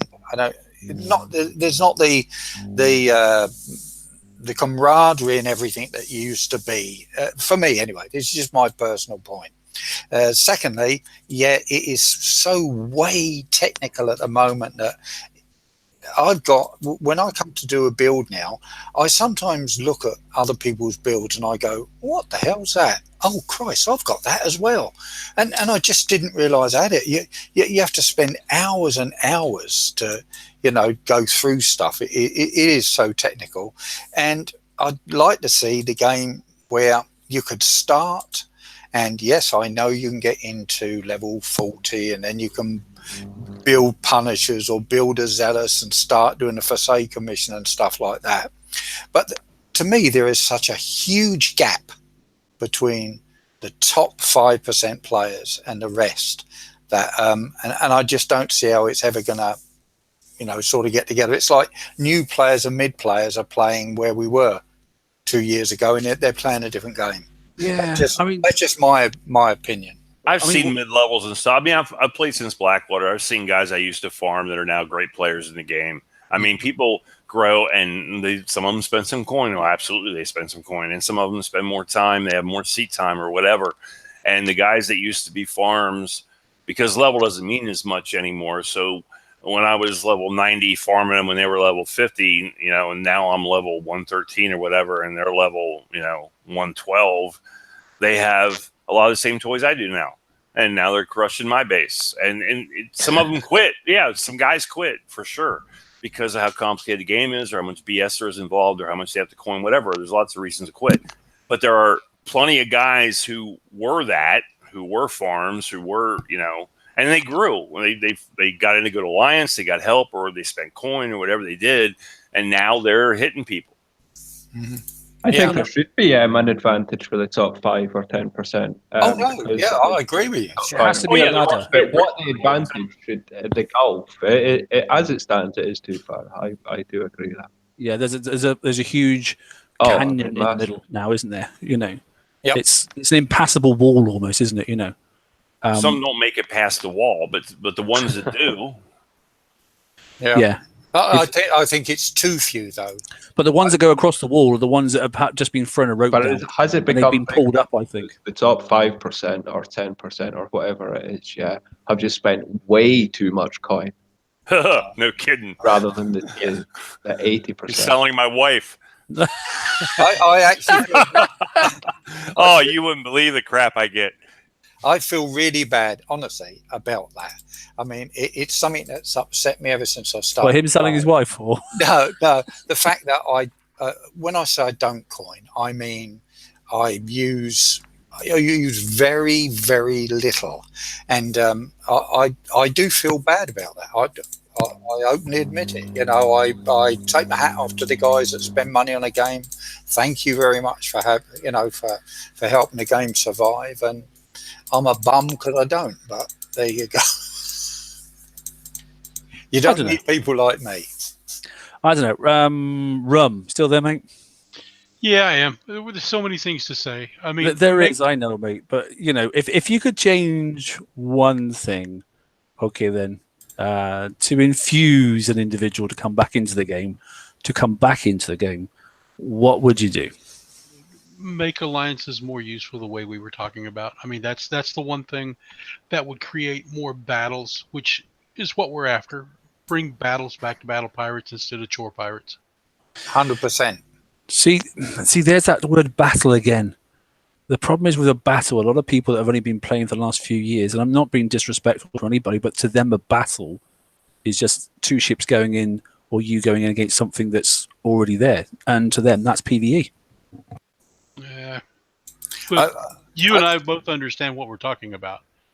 I mean, make it useful, make it fun, make it reintroduce the egos into the game, whatever you need to do. Make it a knee shaker. Wouldn't battles mean more that alliances would fight alliances more? Absolutely. It should be a can't you reward that? Yep, absolutely. Well, that's what I'm talking about. Yeah, I'm with you on that. I'm a non-alliance player. I've never been in an alliance ever. Me and my wife. I want people that level 117. It's ridiculous. I want people that have been around the game for as long as you have to feel like you need to be a part of an alliance to have the fun. You don't have to. Maybe need is too strong of a word, but make it rewarding for you to join an alliance. You hit it on the head. Make medals worth something. Make being in an alliance worth something, and make what they do. Make what the alliance do in the way of hitting bases and hitting fleets. Actually, gain them a reward that helps everybody in the game. Everybody in the alliance. So if they did that, they'd have it back again. So that mechanic is actually there, but it's no longer worth.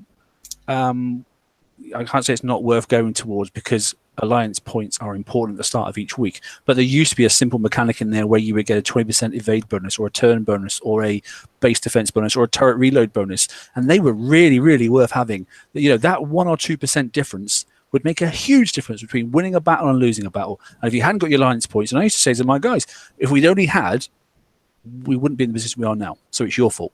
Think about the captains. Yeah, you can't recruit captains. You can't bring captains in. But a 10% fleet increase in speed, huge amount. 10% hit. Oh. Think about deflections the way they are right now, and how we're all trying to get over the deflections. What happens if you had something in there that said, if you guys get your points, you get an extra 15% damage? Think about how many deflections that would bust. Yeah, or your minimum bypass goes down. Not that we want it, but goes down from 360 down to 320. Right. I think it needs to be more. I honestly, But I a concept like that, that would then encourage people to go, do you know what? I'm not in alliance, but maybe I should get in one. All right, Sure. I'll give you a simple question. If they made the bonuses for alliances for points scored, and they could make it anything they want on a similar thing to bounty, and they paid out build tokens, how many more people do you think would hit bases? Because I'd do it tomorrow. So the only thing that's broken on the mechanic at the moment, and it's sort of like in chat, make points worthwhile, make medals worthwhile. The problem is, and then Venom will justify, what I'm saying here is, medals at the moment can be passed around from post to post quite easily. Yeah, very I'm easily done. thinking So it can be more manipulated by the alliance player. So Easily manipulated. They don't Yeah. mean it. one thing that can't be manipulated too easily, well, it can resources, you can pass them around, but on the initial hit, from that reward, or maybe it's done by lack of damage or percentage of damage or something like that. I don't know. There needs to be something to make something worthwhile, which means I'm chasing the carrot. I'm never going to get to it because it's actually on a pole that stuck in my nose, but I'm always chasing. Say you did something like just a figure in my head. You hit 25 bases over a period of a week, and you get more than 50%, more than 75%, and you get a 24-hour build token. Well, As long as they're not dead bases or baby bases, but I know that mechanics all the way around it would have to be worked out. But the basic point I'm trying to make is that the only way you're going to make people hit bases is to make it worthwhile, and at the moment it isn't. I just take bases because it's fun, though. I mean, You're going to have people farm just to get tokens. Yeah. I There mean, are people that hit bases for fun, but they are actually, I think that's a minority. part number 2, to get back to the points that we're go bringing on. up, is using the megas as an example. The next time you guys are out as an alliance, find an STS-7 Nexus and hit it and see how long it takes them to respawn. Yep. Okay, that's what I'm talking about, community. And if you want to get people together to have fun, come hit our Nexus and see how long it takes for us to get boats in there. But on the sort of flip side of that, mate, you've got a very like-minded group of individuals that have grouped together. Isn't that what the alliance is supposed to be? No, I get that. No, but yes and no. Some alliances are not there for that reason whatsoever, to be honest. But and some people don't go into alliances at all because they don't want to get involved in that sort of stuff. But I'm here to help protect my friends. But you can count the number of alliances like that on one hand. Exactly. Yeah, that's the problem. PNLS.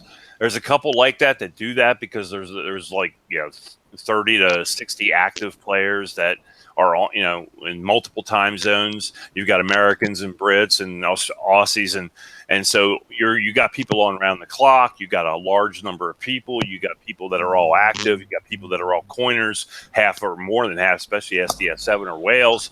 They're willing to coin. Most alliances do not fit that profile. Unfortunately, no.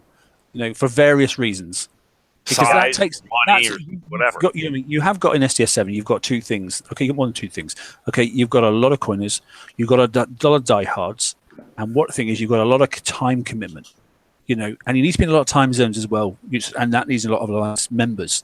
Because to be able to keep your alliance safe 24/7, everyone has to sleep because we're all going to die eventually. Right. So you need to have members from all over the globe to be able to watch, and good members from all over the globe. And for that you need numbers, and you need a very specific type of player. And as Terry was saying, you can count the number of alliances because there's only that many people in the game, unfortunately, at the moment. But isn't that something to strive for? It's something to strive for, but the problem is, with all the things that we've talked about in the last nearly 2 hours now, we are not in a position to furnish alliances with those type of players because the game is not creating those type of players. And that's it in a nutshell, isn't it? Yeah, I think it is. It's changed, as we've always said. It's not the game it was. So is it now a PvE playing game or a PvP playing game? I would say 90% PvE. Oh, isn't that a shame? PvP for me. No. I mean, what it actually is, not what is it? Yeah. No, what it is, not what you'd like it to be. What is it? I think it's not. Farmville mixed with chat pirates. Yep. Yeah, I think so. I think it's a forum with stuff to do while you're chatting. Yep. I think And you're there's right. Too many chores. Too many chores. Way People too many get chores. insulted. They get angry when you hit their base. I get some PMs. You would not believe the things I have been called simply because it was Monday after 12 noon my time and the ally points reset. Are you a mother lover as well? mother Oh lover. my goodness! I'm a hacker. I've slept with their mother. Oh my god! Well, that was just my because comments. I did what I thought the game was designed for in the first place, and it was Monday and ally points reset, and that's all I did. I got a guy that came. I mean, seriously, for 2 weeks, kept sniping my fleets just because he was a random nobody base level 100 something. I hit because it was Monday, and I didn't know the guy from Adam. And I keep getting PMs from the guy. I had to Iggy him because, I mean, he was saying such disrespectful crap. He loves you. Yeah, but I didn't mean any of it. Yeah, but damn, my mother doesn't do that with chimpanzees. So to say that was really rude. No, I'm serious. You get stuff like that. People get really legitimately offended when you hit their base as if you did something immoral. And that's the point I'm making. Like you actually did something that was immoral. Now, forget whether or not it's allowed in the game. That they driving on them. Well, forget, the pussies that drive on you when you hit their base. I'm talking about people. All you did was a legit base hit where you did nothing wrong and you didn't do anything that was out of bounds, broke any kick's eye rules, and you're a hacker now because you killed their shit base. They didn't even have a guardian. I mean, they still got old jabs. Forget the new jabs. They still got old jabs. And they're level 100. And I could audit it with one missile storm cruiser. Hang on a minute, a jab's a jab, isn't it? Well, yeah. But point is, if you got a crap base, you can't call someone a hacker who beat your base. When a level 60 could beat their base, I mean, it doesn't make sense. I'd just like to say Ewok hacks for the win. Yeah, he does. And he sells fake ones. Did you see that post on Amber Time? That boy got 100 gold for not selling a hack. Right. I got to respond to something in the chat. Nick, you're wrong. You don't understand. SDS7 doesn't frubble. What do you mean we? Do you know what? I don't care whether you do or you don't. I'm not interested. Well, Okay. he's always talking about bad stuff. Yeah, Nick's always funny. He makes me laugh. Snoopy, he wouldn't look, say there's SDS7 banter and there's places for banter, and I think that the Hammer Time page is amazing for it. I'm always on there. I make a point of never commenting, even when it's about me. The drama is unreal, man. There's some posts where I just because I laugh so much sometimes. That old meme of Michael Jackson eating popcorn, that I want Hammer Time sometimes for an hour, just sitting there like Michael Jackson eating popcorn, man. Like, oh my god! But you don't see other games that have that, and that goes back to something I was saying earlier. That adds to it. It adds a little bit of spice. I like the grammar Nazis on there. That's what makes me laugh. Roger. Funny thing. Yeah, Roger. Yeah, Roger Bell is unreal. He's just like another level of annoying. I love Roger, man, and I'm an English teacher, and that's why I love Roger. But that, Roger has his day off. I do that shit too. I almost count the number of seconds it is before he pushes something up. Funny as hell. He must be on the poise just every second, just waiting to go. Nope, it's this. And his views on British English versus American English are quaint too. Excellent. Yeah, I don't know what that word "quaint" is. It's Americanism, so yeah. Your word does not have enough use. It needs more exactly. Right. So, if I may, just please do recover this. Yes. Try your best. So the three things that I thought up, they're all PvE, which is in a sense unfortunate because I know this is mostly based around PvP. This episode has been. This is supposed to be balanced, so go on. Lower the build and repair times of all the old tech. Anything that is not this year, I feel like should have their build time cut by at least a half, which means all the hulls, which means all the weapons, which means all the specials. Even if, because we do use old specials on new hulls sometimes, like TSM's Manticore build has the scatter reload system, something like that. It was out with the gluttonies like a year ago, but we still use it. But considering how much they asked to put on the newest, latest, and greatest armor, I think they can spare a few hours on a special. And that's really going to help with the players that are up and coming and that get, the Apollo or the lower part of the tier in a raid. They can build that up quicker, so then they have more time to build other stuff and get, their FM tours and whatever.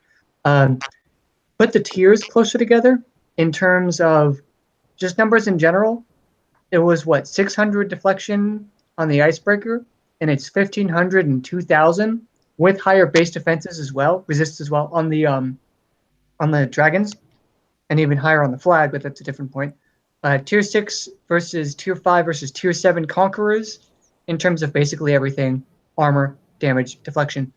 When you do that, the people that come in and buy the year-old fleets, quote-unquote, or that get them for free, will feel like they have a lot more that they can do in the game if those are more relevant in a larger swath of bases. And this is going to tie into the last point: make a clearer progression path, and I feel like they've already started to do that in the FM, where they've banned certain kinds of even garrison fleets. The 120-121 is Inferno Dragon only. I think they're banning icebreakers in some things. They're banning journalists in some things. I don't remember exactly how it all shakes out.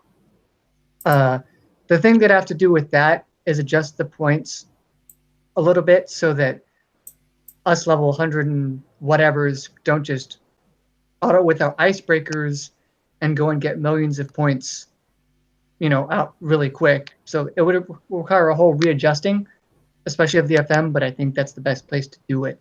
So with that, the players get tech that's better, and they know what it's for, because they can only take it into certain targets. And yes, that's more restrictive, but there's sacrifices that we're going to have to make if we're going to accept the fact that new players want to come in and not have all the information front-loaded onto them, like we were talking about earlier with the MSCs, where the new guy gets an MSC, and why can't I bring this into PvE targets? Why can't it be in the FM? What are all these things on its stat block?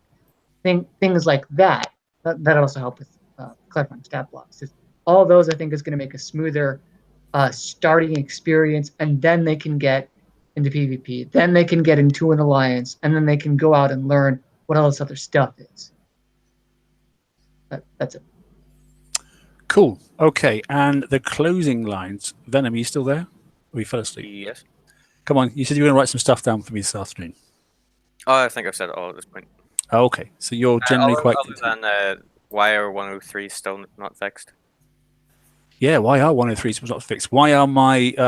let's not go down the rabbit holes of specifics, but why are Proto-Centurions crappier than the year-old freaking Hydras? But anyway...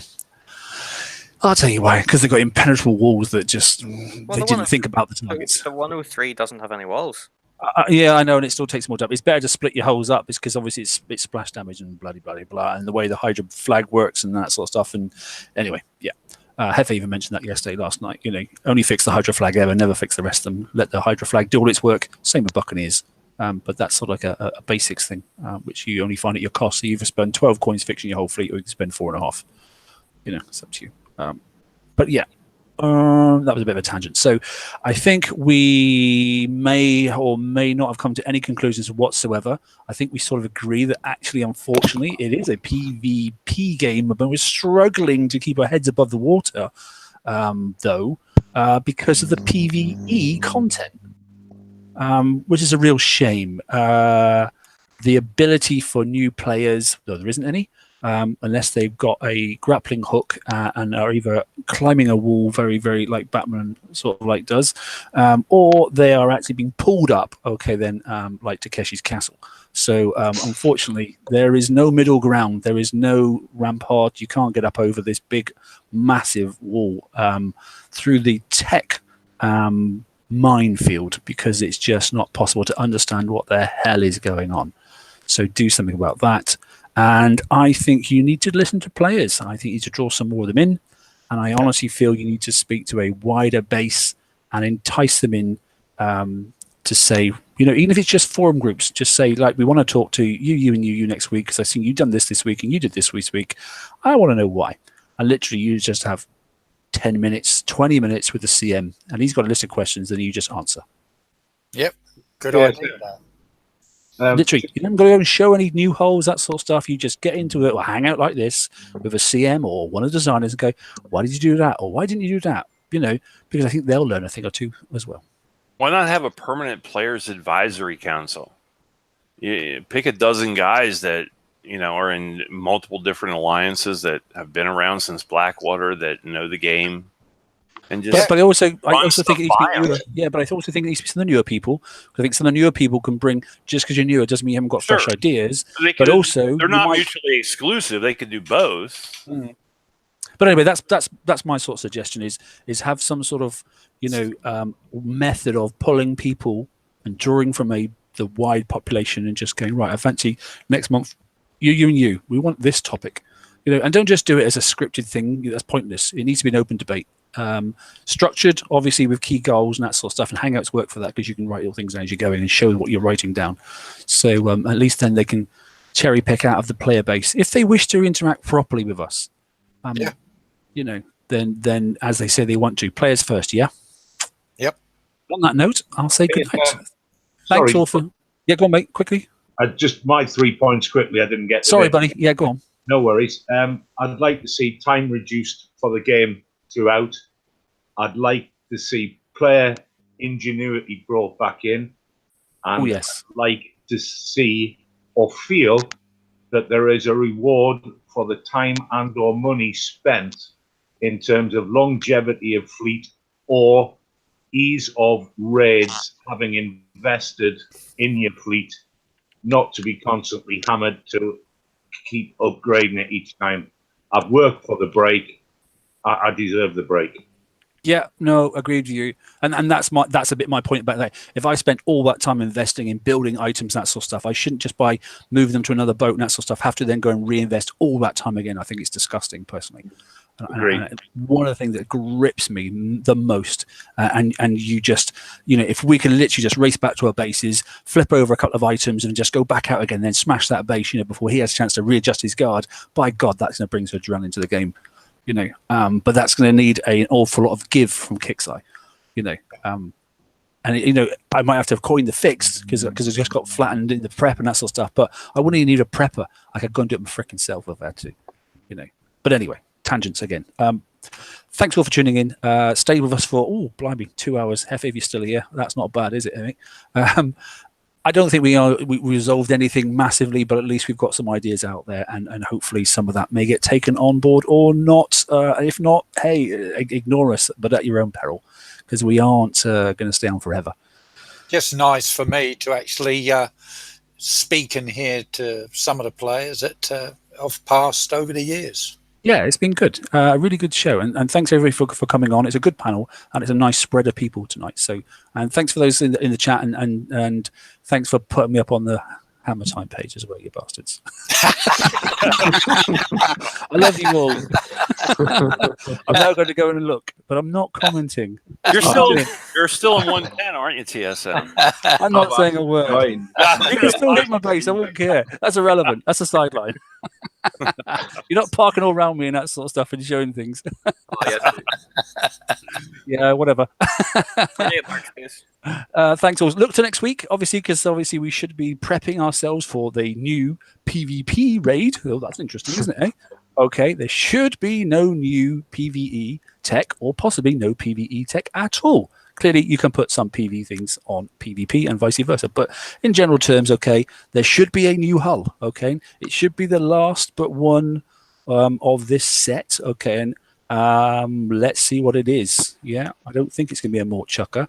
But there's definitely an area missing in our set for this tier 7. So look forward to that. I'm sure we'll get some information about it, and then we'll all be struggling because Huggy's no longer there, is he? Bless him. What a shame. Even he had enough in the end. Right. And on that note, I'll speak to you hopefully on Tuesday. The updates obviously come out telling us what's happening this week, hasn't it? The Friday thing, as I said, did come out again this week. I posted it on the pages, so have a look at that, and you have a rough idea what's coming on next week. Yeah, be safe all. Yeah, all the very best. Thanks, everybody. Take care. Good night. Take care. Good night. Bye-bye. All right, everybody.